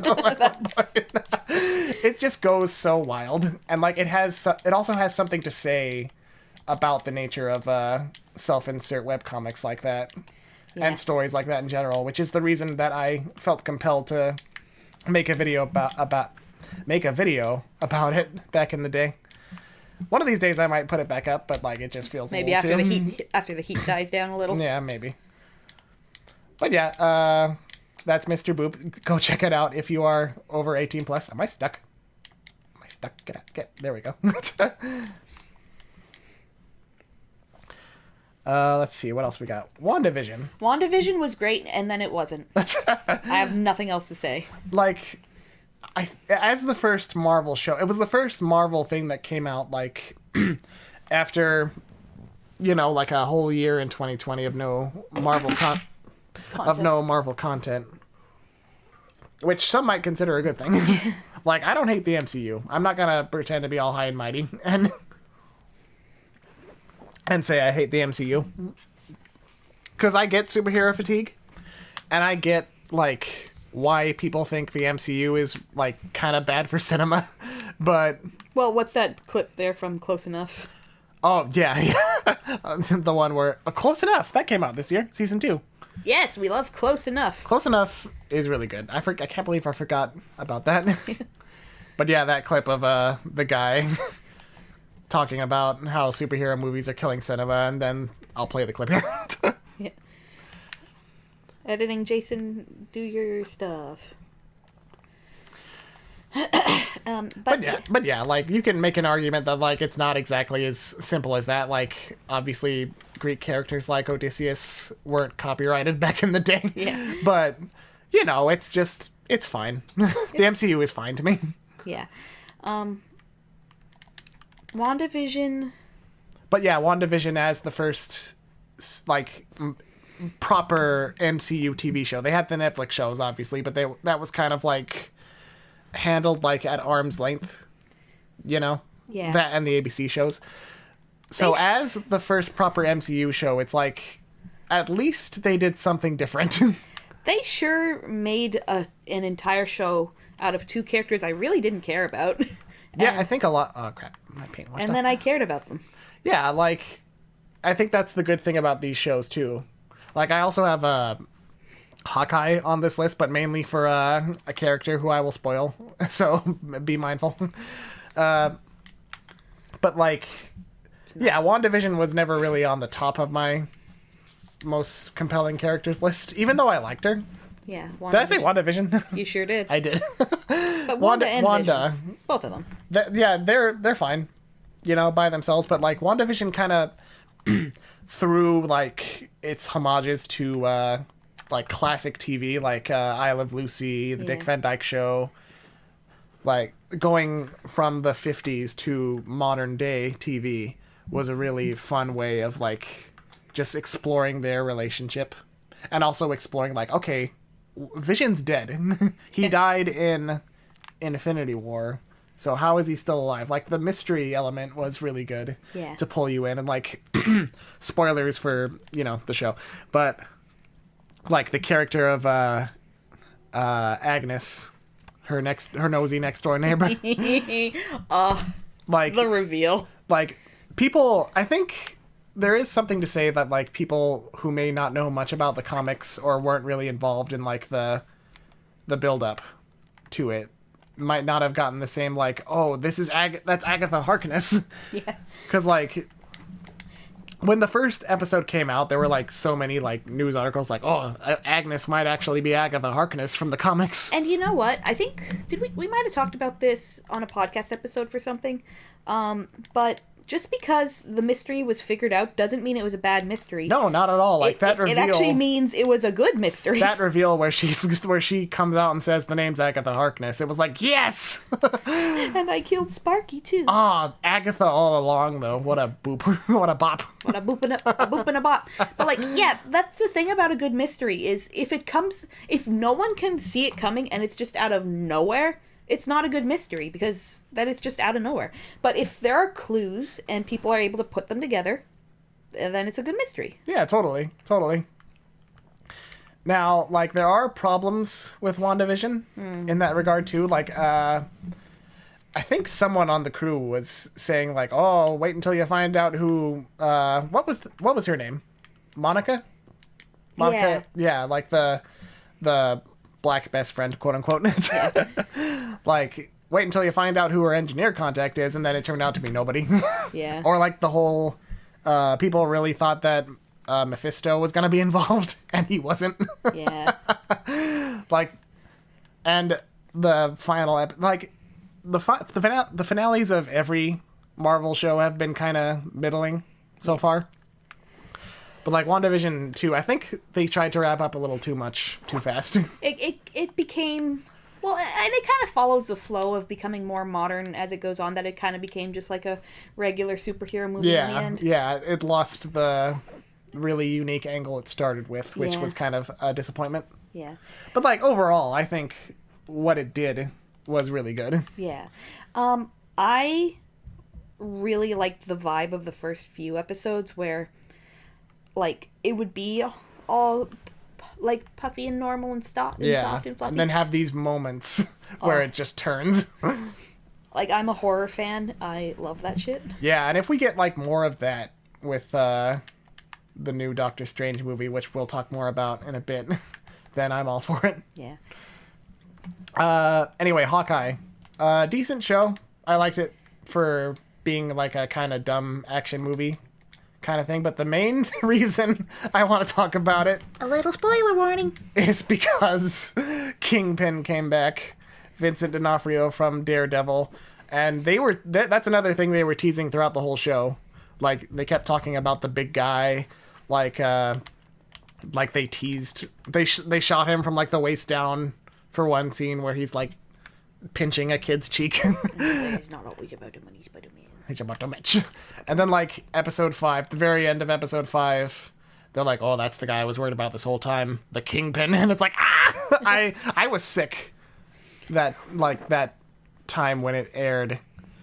And, like, I screamed, "It's Kingpin!" Just forgetting I was sick for a hot second. Ugh. Oh, baby. Ugh. Vincent D'Onofrio as Kingpin in Daredevil was just, like, a phenomenal performance. I've always loved the Kingpin. Like, in the Spider-Man cartoons I've seen him in. Even in the live-action Daredevil movie that isn't very good, but he's Michael Clark Duncan, so he's great. Yeah. Oh, we should watch The Green Mile. You've never seen it. No, I haven't. But Kingpin is always great. And just having him back and it being the same version of Kingpin, they obviously kind of had to tone him down because, you know, it's Disney and it's, like, MCU proper, so they couldn't really show him, like, slamming someone's head into a car door to decapitate him or, like, anything like that. Yeah, that happened in Daredevil. Daredevil went to really dark places. That's what made it great. So yeah, from that angle, it and like where they kind of leave the season, like they tease that maybe he's dead, but I don't think they killed him off. They would be really stupid to kill him off just to bring him back for just one episode. I don't think they're that dumb. No. I think we'll see him again. But like, I just love Kingpin. That's the main reason that I wanted to talk about Hawkeye. Ugh. Anyway, another kind of controversial thing that I want to address. Earwig and the Witch came out this year. Not necessarily a favorite, but... It's Studio Ghibli's first CGI movie. Yeah, it was a TV movie, I think. Oh, yeah? Which kind of explains its budget. Okay. That kind of makes things make more sense in retrospect. And it's based off, I want to say a shorter novella that Diana Wynne Jones did, who also did Howl's Moving Castle. And Howl's Moving Castle is one of the more beloved Miyazaki Ghibli movies. And Earwig was directed by Miyazaki's son Goro, who has had a really kind of a tough run with Studio Ghibli. I personally like Tales from Earthsea. It's not a great movie. There's definitely problems with it, but I like the vibe. And also Timothy Dalton's in it. And Willem Dafoe's in it. He just keeps showing up. I think there's enough good in it that I like it, personally. I can see why people don't. But Earwig is a movie that I can definitely see why people hate all of it. But I liked most of it. Yeah, I liked most of it, honestly. Until the last 5 seconds. Like, I like the practical witch vibe. You know? That's the vibe you're gonna live in when we get a house and I decorate it. But like it's like bed knobs and broomsticks kind of feel, where it's this witch house that a kid gets, like, you know, roped into, and they're like, I want to be a witch. And the witch is just like, whatever, I need to make potions for people. Like, that's the practical witch element. It's kind of tongue-in-cheek. There's a witch, but people don't really care. Yeah. They just make potions for people and go about their business. The book Howl's Moving Castle kind of had that element too. That's a very Diana Wynne Jones like quirk. When I grow up and we have a house, I want to be the neighborhood's practical witch. Yeah. I want to be the house kids are eager to go to on Halloween. I want to give out full-size bars. So from that angle, I really liked Earwig for that. But then, like, the ending happened. Yeah. Like, right when you think it's gonna, like, you know, get interesting, it stops. And it's not like the movie was a bore fest up until that point. It's just weird how much it stops. It just stopped. It feels like we got 2 acts that were really stretched out. Whoa. Okay. Hello, Did you see what happened there? You can't play this game on YouTube. It's got boobies in it. Oh, yeah. Well, that's why I'm censoring it later. Anywho's like, just the ending of Earwig was a total letdown, honestly, and that was what really clicked for me, because, like, I heard that people didn't like the movie, and I was like, well, it's fine so far. I don't really get the excessive hate towards it. But then the ending happened, and it's like, oh, I see. Which, not too spoilery, but something that they were building up throughout, like, kind of starts to happen. Yeah. And then the movie just stops. I've never seen a movie stop so hard. So yeah, that was the only real bummer about it, I feel. Yeah. But yeah, I liked most of it, and I felt like just talking about that. It was fine. But what we liked pretty much the entire thing. Oh god, there's more. What we liked the entire thing of was Psychonauts 2. Psychonauts 2. I don't think I mentioned this when we were talking about Mitchells versus the Machines, but you know when you're hyped for something and it pays off, how good that feels? Yeah. For me, that was Mitchells versus the Machines and Psychonauts 2. Honestly. A game that people have wanted since, like, 2005. And has been pushed back so much, not even just because of COVID. Just so many, like, production woes, and it took a long time and a lot of work to get there, and man, did we get a good game. It was so worth it. Honestly, like, I don't think I've been that hyped for a game since, like, The Last Guardian. Like, that hyped for a sequel to something I love. Yeah. And I love The Last Guardian a lot, but something about Psychonauts 2, man, like, it lived up to and exceeded my expectations in every possible way. It was so good. Like, I could go on, you know? I could just go on and on. We streamed the entire game on this channel. We did. If you're interested in looking through that. Like, getting our live reactions to some of the better parts of the game. Speaking of, like, great twist villains, too. Oh, it's such a good game, though. It's such a good game, honestly. Like, we didn't play a lot of new games this year. Yeah, no. I'm not generally someone who plays all the newest games. Yeah, me neither. Die. Get dead. Well, Sad Ostrich says they beat Psychonauts 2 yesterday. What a good time. And even I think you watched us play a lot of it. Yeah. And even if you did, like, there's still something to be gained from playing it yourself, I think. Like, it's honestly. Because it's good. It's very good. It takes the great stuff from the first game, improves it. Like, it was definitely one of my just highlights of the year, of everything that came out this year. Honestly. Very good. Very good. And you want to shout out Pokemon Snap. I wanted to shout out Pokemon Snap. So I'm a Pokemaniac, Jason's not. I mean, I like Pokemon, but I haven't played all the games. Yeah. And Pokemon Snap. I've been getting the Pokemon series fatigue that other Pokemon fans are probably going to be familiar with at this point, especially after Sword and Shield was Sword and Shield. Kind of a disappointment in some ways. In a lot of ways, but Pokemon Snap was so delightful, and like I loved the N64 Pokemon Snap back in the day. Yeah. I remember seeing that at, like, the McDonald's N64s. Yeah. If you remember that. They had it at, like, the cabinets at the Blockbuster and stuff. Like, I love Pokemon. Pokemon is part of my daily life. Like, just ask Jason. Like, I'm either drawing it, I'm either playing it. Yeah. I'm either watching it. Like, the shelf in our room is just covered in Pokemon plushies. Like, it's my thing. And it's just a game where you're just in the world watching Pokemon be adorable, and I love it, and it made me really happy, and I got a little choked up at the end, I'm gonna say, just because, like, yes! I want to live in a Pokemon world, you guys. And this is the closest I've come. That and, like, Pokemon Go, right?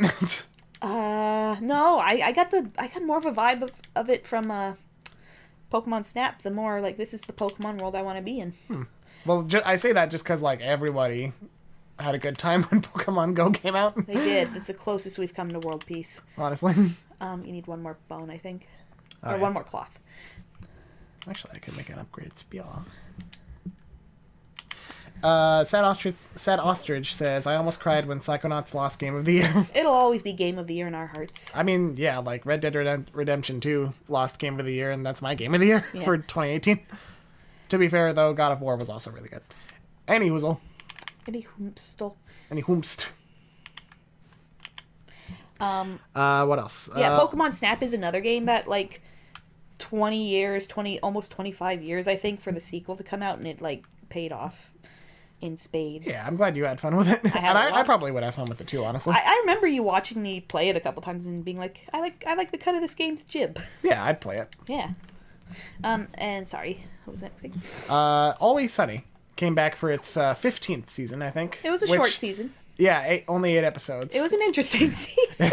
They went some places. Namely Ireland. Yeah. Jason makes references to Always Sunny on his channel. All the time. Constantly. I don't know if people know, like, how much Always Sunny permeates my sense of humor. Yeah, it's a lot. Such a good season. Oh, Like, it's now the longest running live action comedy now. is it? Yeah. Dang. It's been on for like it started 2005, I think. I always kind of forget it's that old. It's very old. Tis. And Danny DeVito only joined in the second season. He did. Yeah. But he's iconic. He's so iconic. I love Danny DeVito. Taco T says, "Ooh, The Forest. Been wanting to play that." It's scary. There's a sequel coming out too if you feel like saving your money. Yeah. Because I think they're going to tighten up a lot of what's kind of wrong with this. Yeah. Not wrong, just this was it's an indie game. Hinky. Yeah.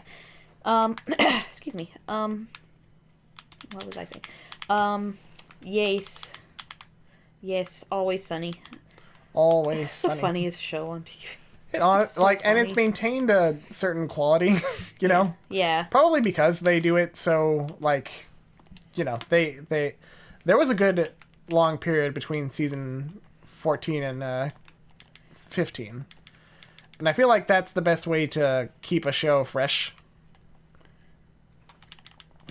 Because, like, they're all doing their own projects, too. Like, I think Rob McElhenney and Glenn Howerton. Howard? Is that his name? Glenn Howerton, I believe. Yeah. They both have their different shows, too. Yeah. So, like, when they come back and do another season, it's, like, something special. And Charlie Day's busy being Luigi. And Frank Reynolds is busy being the Lorax. He's the Lorax! He did a Penguin comic this year, actually, for Batman. That's cool as hell. Yeah. I'm interested, just because I love Danny DeVito. Yeah. And you're valid. And Caitlin Olsen is very funny. I love Sweet D. There's no such thing as banshees. She's so... I love Sweet D. Honestly. Ugh. Very good stuff. We love it. So that's all the stuff that we have to talk about for 2021, but some stuff we're looking forward to in 2022. Such as? More Owl House and Amphibia Indeed. to start, because, like, obviously. And yes, I said it before, I'll say it again, I will make videos on both of those when the seasons are done. Yeah. What else is coming out? I feel like something was announced recent. The bad guys from DreamWorks looks like fun. Yeah, yeah. Is season 3 of Beastars coming out this year? Probably. Yeah. It's gonna be the last season, I believe. Really? Yeah, I think they announced season 3's the end. Oh, really? Oh. Yeah. I thought they had more. I feel like I saw that somewhere, just on like one of those Google News blurbs that don't mean anything, you know? Yeah, so it might not mean anything. Yeah. We'll see. The Batman. The Batman. Like, when that movie's gone through a lot of production issues. Yeah. Not even just COVID. Like, it was gonna be more tied into the DCEU. And then they were like, wait a minute. No. Well, it's like Ben Affleck, who I like as Batman. Like, despite my seething hatred for Batman v Superman, I think he did a pretty good job as Batman. Yeah. Him and Jeremy Irons as Alfred. They were both really good. They were my favorite parts of that movie, along with Wonder Woman. But Gal Gadot is... Yeah. Anyway, Ben Affleck was going to not only star as Batman, but also direct it, which would have been a good angle, I think. But then, like, production issues and all that, like, he had to step away. But I think what saved it was Matt Reeves, who directed Cloverfield and the later two Planet of the Apes. Not the first Cloverfield. That was J.J. Abrams. No, he directed that. Did he? Yeah, J.J. Abrams produced it. Oh, okay, fair enough. It's been a while. I think that was actually the movie that, like, it got him his start, his big break. Okay. Matt Reeves. You only watched Cloverfield for the first time like last year, huh? Or the year before? Yeah, or it was one time when you visited when we were long distance. No, that was Cloverfield, 10 Cloverfield Lane. Oh, okay. We saw the first film over a date on Discord. Ah. Anyhoozle. 10 Cloverfield But Matt Lane. Reeves, I really loved the Dawn of the Planet of the Apes and War for the Planet of the Apes. Those are both really, really good movies. The new Planet of the Apes trilogy it's buck wild how good it is. Like, Honestly, it what has the hell? no reason being that good. No, it has no right. But, like, that alone makes me really excited for what he's gonna do with Batman. But, like, also the cast this is like the best, most fitting cast for a Batman movie that I've seen ever. Like, you got Robert Pattinson as Batman, who I was always really excited for just because he's a great actor, and Twilight was forever ago. Shut the hell up. Yeah. Like, watch The Lighthouse. Honestly. And, like, Andy Serkis is gonna be Alfred. That's the shit. That is the shit. Zoe Kravitz as Catwoman. Great. Colin Farrell as Penguin. I thought they were gonna go for the more pretty boy Penguin like look that they've done with like Gotham and the Telltale Batman, which I like because it's different. But like he's going the full like makeup and fat suit, and like he's really leaning into the more grotesque kind of Arkham series Penguin, which really cool. I like that. And let me see what else. Who else was in it? Paul Dano is gonna be the Riddler. He was Eli and Paul from There Will Be Blood. Really like when every casting announcement they had, I was like, "Oh, that's brilliant! That's brilliant!" Yeah. It's gonna be feel good. Yeah. I just love what I've seen from the trailer so far. It's that. Oh, I'm just gonna vibe to that movie. Yeah. It's coming out on my birthday. Yeah. That is the ultimate birthday present for me. That and Turning Red. But let me read some comments first. Oh yeah, Sod Ostrich says Umbrella Academy season 3. Did that come out this year? Did that come out already? We didn't even watch season 2 yet, so yeah, sorry. We're way behind on that. You know what? My history with Umbrella Academy is I've been reading it since the first like preview comic came out on Free Comic Book Day, and then the show kind of snuck up on me, and then the third comic series here, Hotel Oblivion, also snuck up on me, and I haven't been able to find the first issue of Hotel Oblivion, so I can't read it yet. I have all the rest, and it turns out comics are hard to find. Yeah. Once they've sold out, so that's a thing. What else? Taco T says Breath of the Wild 2 is what I'm looking forward to the most. Oh, good But I'm call. also super excited for the Owl House. Oh, and I kind of forgot about the Batman movie. Is that coming out this year, Breath of the Wild 2? Well, they announced that it's coming out this year, which means we'll see it in 2025. 24. That's just the nature of Zelda games. They always get delayed. Yeah, so we'll don't be surprised if it gets delayed, guys. But yes, I am very excited for that. Yeah, definitely. Breath of the Wild is my one of my favorite game of like the whole decade of 2011 to 2020. I don't know. Yeah. However you defined the decade. Like that was just that's my favorite Zelda in general. It's very, very good. And the Mario movie. Not really looking forward to it, but I will watch it. You're weak. Nah, we love you. Are you kidding, though? Chris Pratt as Mario and Garfield in the same year? In the same year? Oh, my. But no, like, Charlie Day as Luigi. I'm sold. I was sold.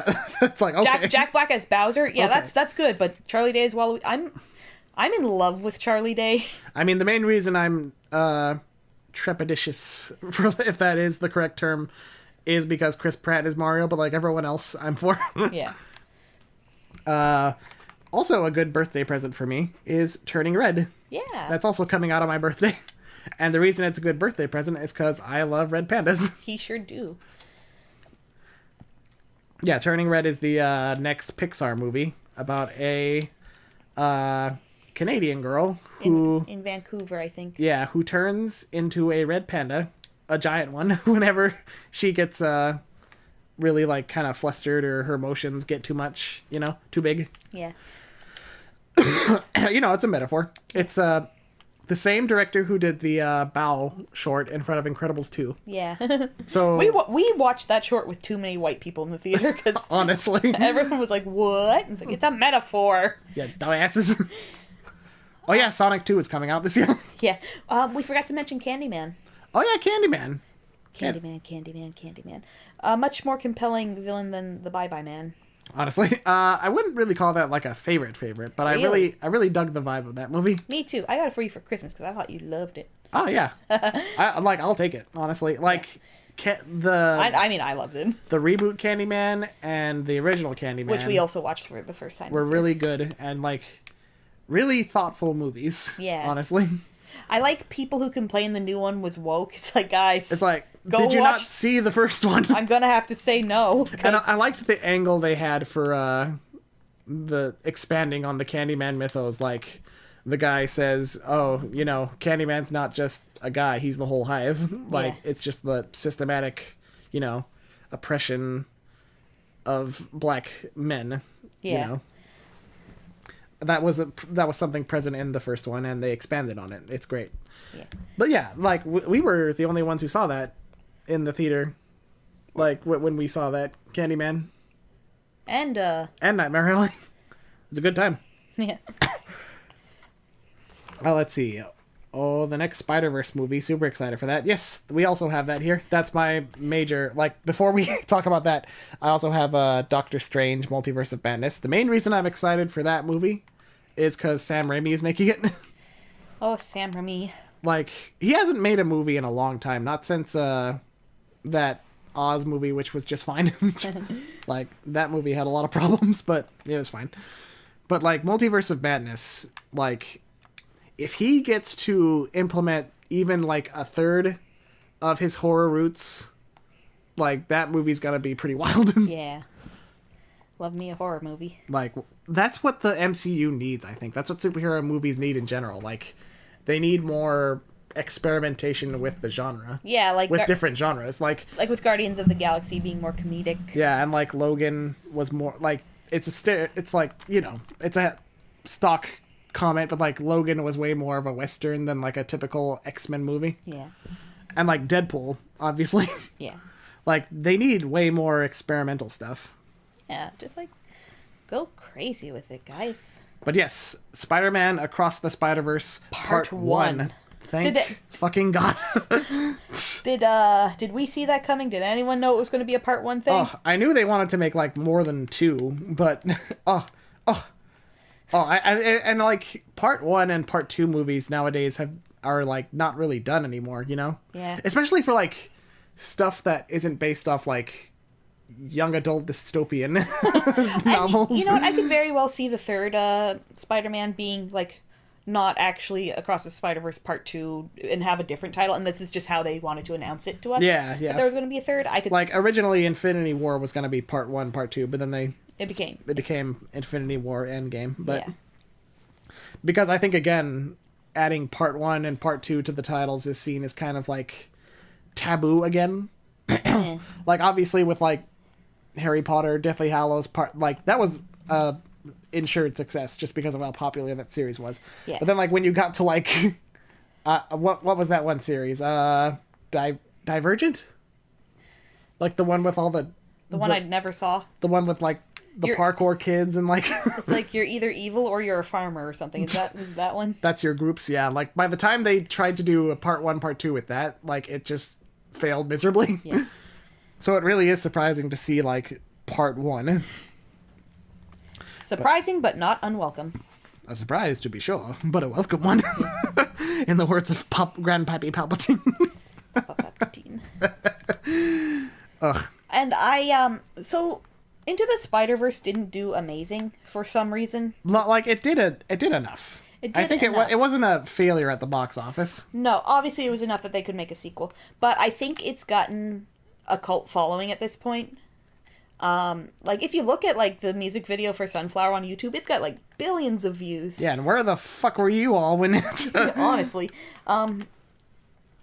So I think the sequel's going to do a lot better. I saw the Into the Spider-Verse 3 times when it was in theaters. He would have voted it for a third term if he could have. Shut up. Whew. Yeah. That is pretty much everything on this list that we have made. We can probably expect some news on Gen 9 of Pokemon this year, probably. Oh, I'm looking forward to Legends Arceus a lot. Oh yeah, what's that? It is the more Breath of the Wild looking game. It's probably not going to be... there are a lot of games that are coming out like this year or in the near future that are like really Breath of the Wild inspired, you know? Like that Sonic game. Yeah, and the Kirby game. There's an open world Kirby game coming out, you guys. Open world? Yeah, that looked interesting. It did. What games are coming out this year? Sons of the Forest. Oh yeah, Sons of the Forest. Which we will definitely be playing. Yeah, that'll be fun. And I think that's it. Yeah. Really. Yeah, Legends Arceus I'm very excited for because like I was saying before, how the Pokemon series is definitely stagnating. That's not news to anyone who is a Pokemon fan.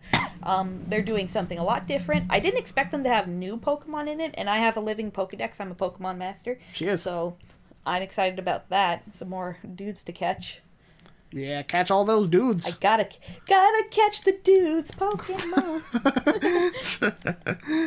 Ugh. So, yeah, that's everything on this list that we have made. Yes. 2021, we didn't watch a lot of stuff because we're poor. We are quite poor. But, like, everything we watched, most of everything we watched was really good. Yeah. Like, I think the standout favorites were Centaur World again, Mitchell's versus the Machines, like Luca and Kanto. Yeah. Spider-Man No Way Home. It was a pretty dang good year for a cartoon fan. Yeah, honestly. And being a Spider-Man fan. Yeah, definitely. Yeah, like, I think 2022, God of War Ragnarok. Oh, Ragnarok, that's right. We gotta play the first one. We're going to play it on stream at yeah, some point. because you've never played it. I have not played it. And we need to play it before you get major spoilers. I'm like an OG God of War fan. I played the original series, all of that, but I never played the new one. It's because I never finished Ascension. Something about that one just didn't click for me. Which you don't really need to. No, I know, but like it's a different reboot. And then like the new game came out, and then I was poor, so I didn't play it. But I have the new game, so we're good. Oh wait, what are those guys doing? They spawned again. They just live here, Jason. Are you okay? He's dead. What did you guys do? They killed him. What did you do? Don't look at his butt. We're on YouTube. You're right. What was I saying?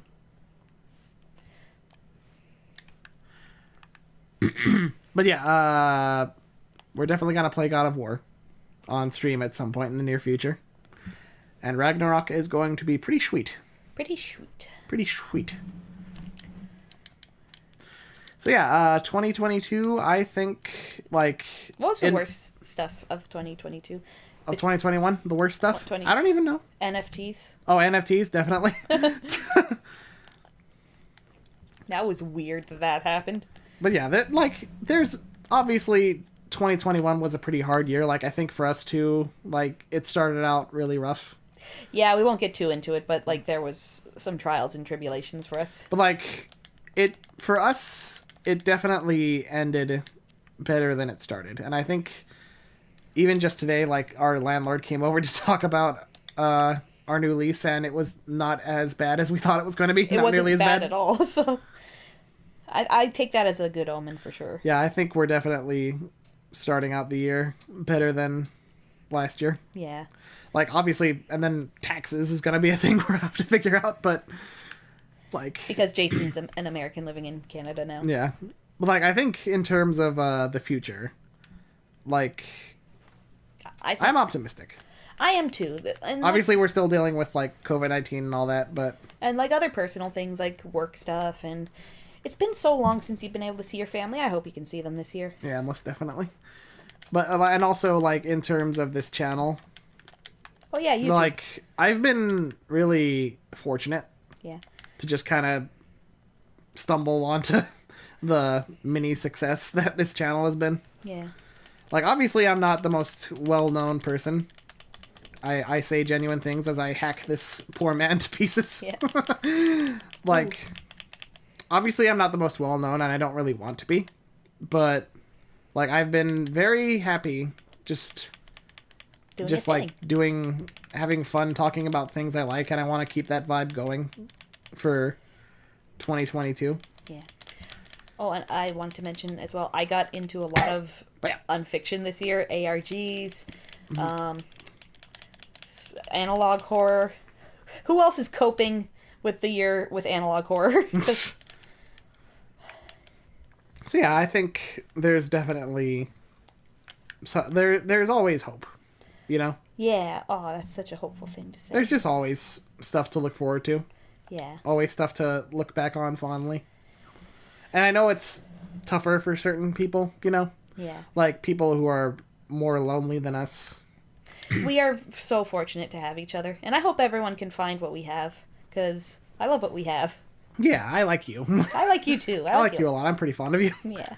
I like just having a partner who will do stuff with me. Again, you didn't have to do the James Bond videos with me.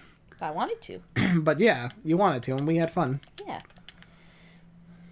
It's just been good. I really appreciate you guys.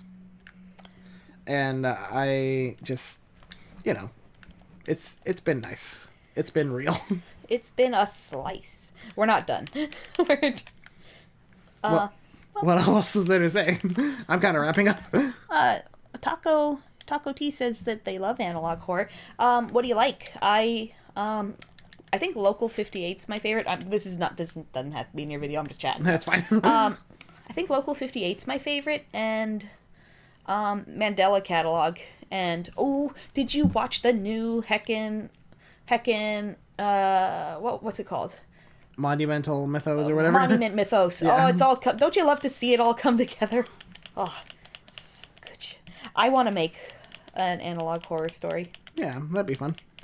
Yeah, but there are some video ideas that you want to do on my channel. Yeah, possibly if people would be into that. Yeah, you want to. There's obviously we both have ideas for what we want to do. I want to do a lot more art and stuff this year too, though. So. Yeah. Oh yeah. Resolutions. That's right. New Year's resolutions. We both have some weight to lose, which is the go-to. And this time, I mean it. Yeah, we're gonna try harder. Yeah. That's the basic go-to resolution. Just try harder. Yeah. Within reason. Don't hurt yourself. No. And I want to write more. Yeah. Not even just for videos and such. Just story ideas and that short story ideas. Mandela Catalog is cool.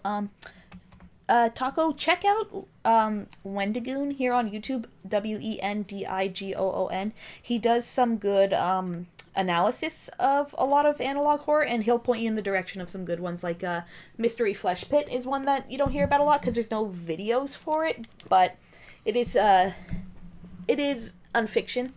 And then he did a video on Gemini Home Entertainment. He's actually probably the reason I got into a lot of analog fiction this year, and unfiction, and lots of good horror stuff. So check out some SCP stuff too. He does some videos on that. So that's Wendigoon again. If you haven't heard of him, I'll just write his name in the chat there.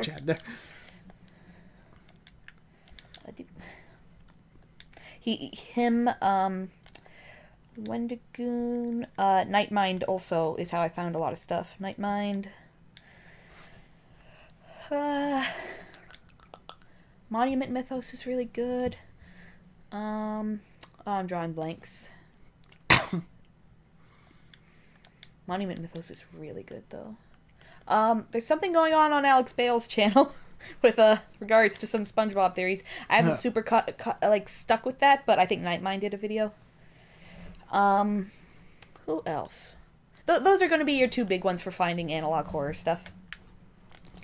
And some good iceberg videos on Wendigoon's channel too. Hello, Sin R6 videos. Oh, hello. Rainbow Six. We're kind of wrapping up, unfortunately. But if you want to just chat for a little bit, we're just partying. Gonna probably end the stream jumping into the sinkhole. Yeah. Ooh, and then I'll go make the chicken burgers. Gonna try and find the sinkhole and jump into it. That's my resolution. Yeah. I'm covered in blood.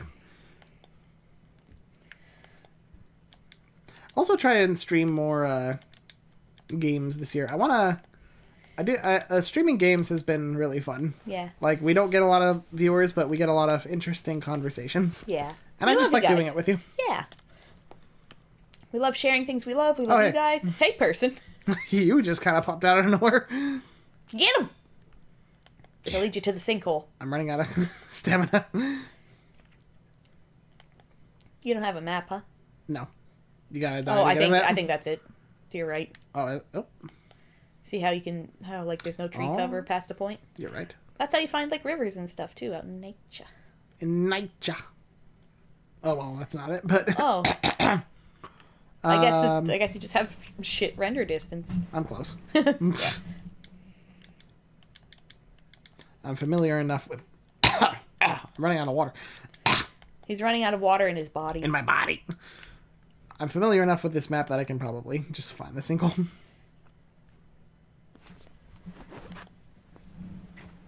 that it?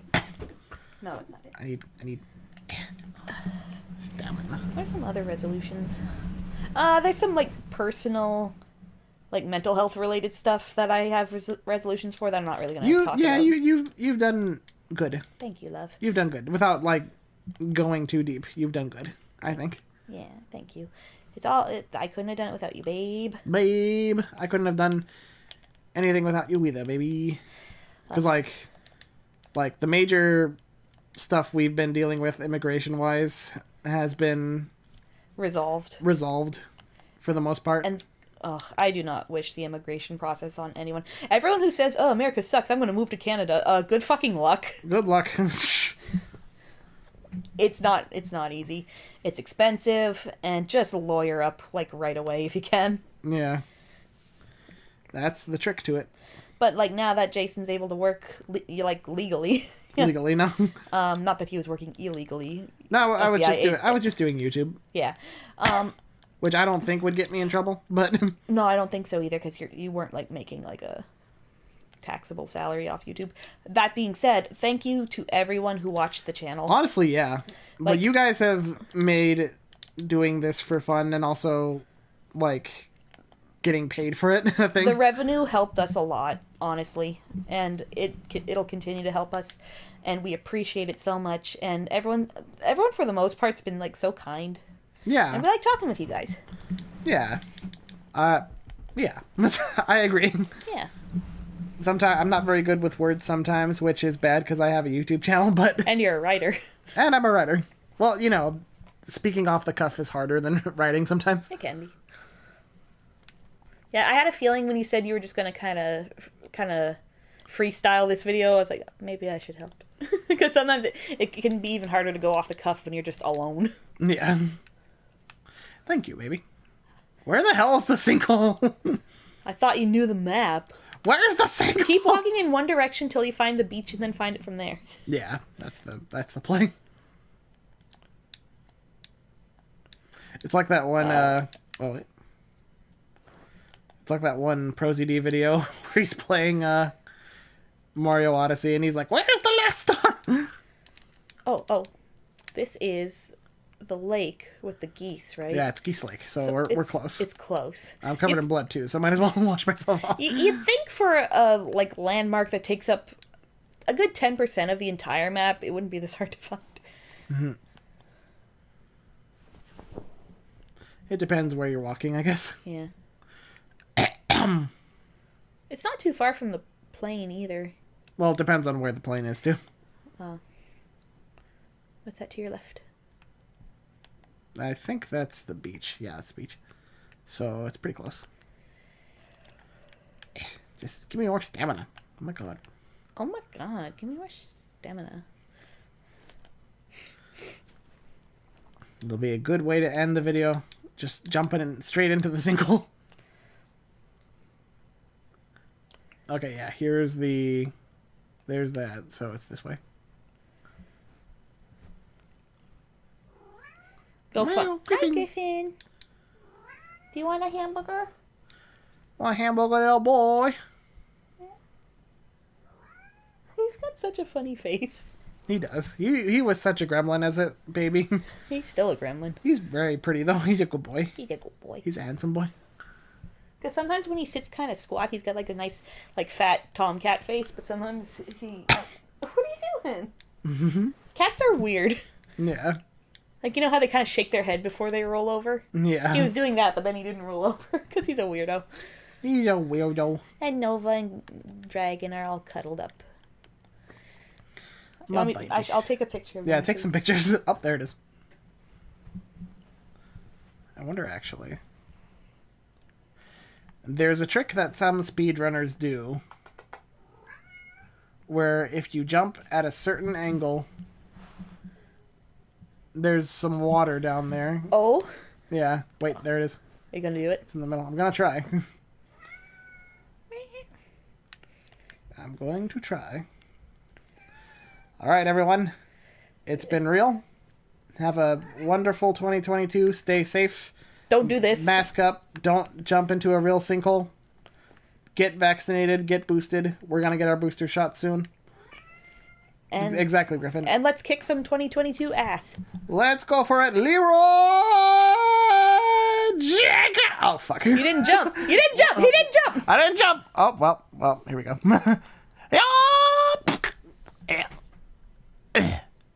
2022. That's my year. Let's hope it doesn't turn out like a... Like this.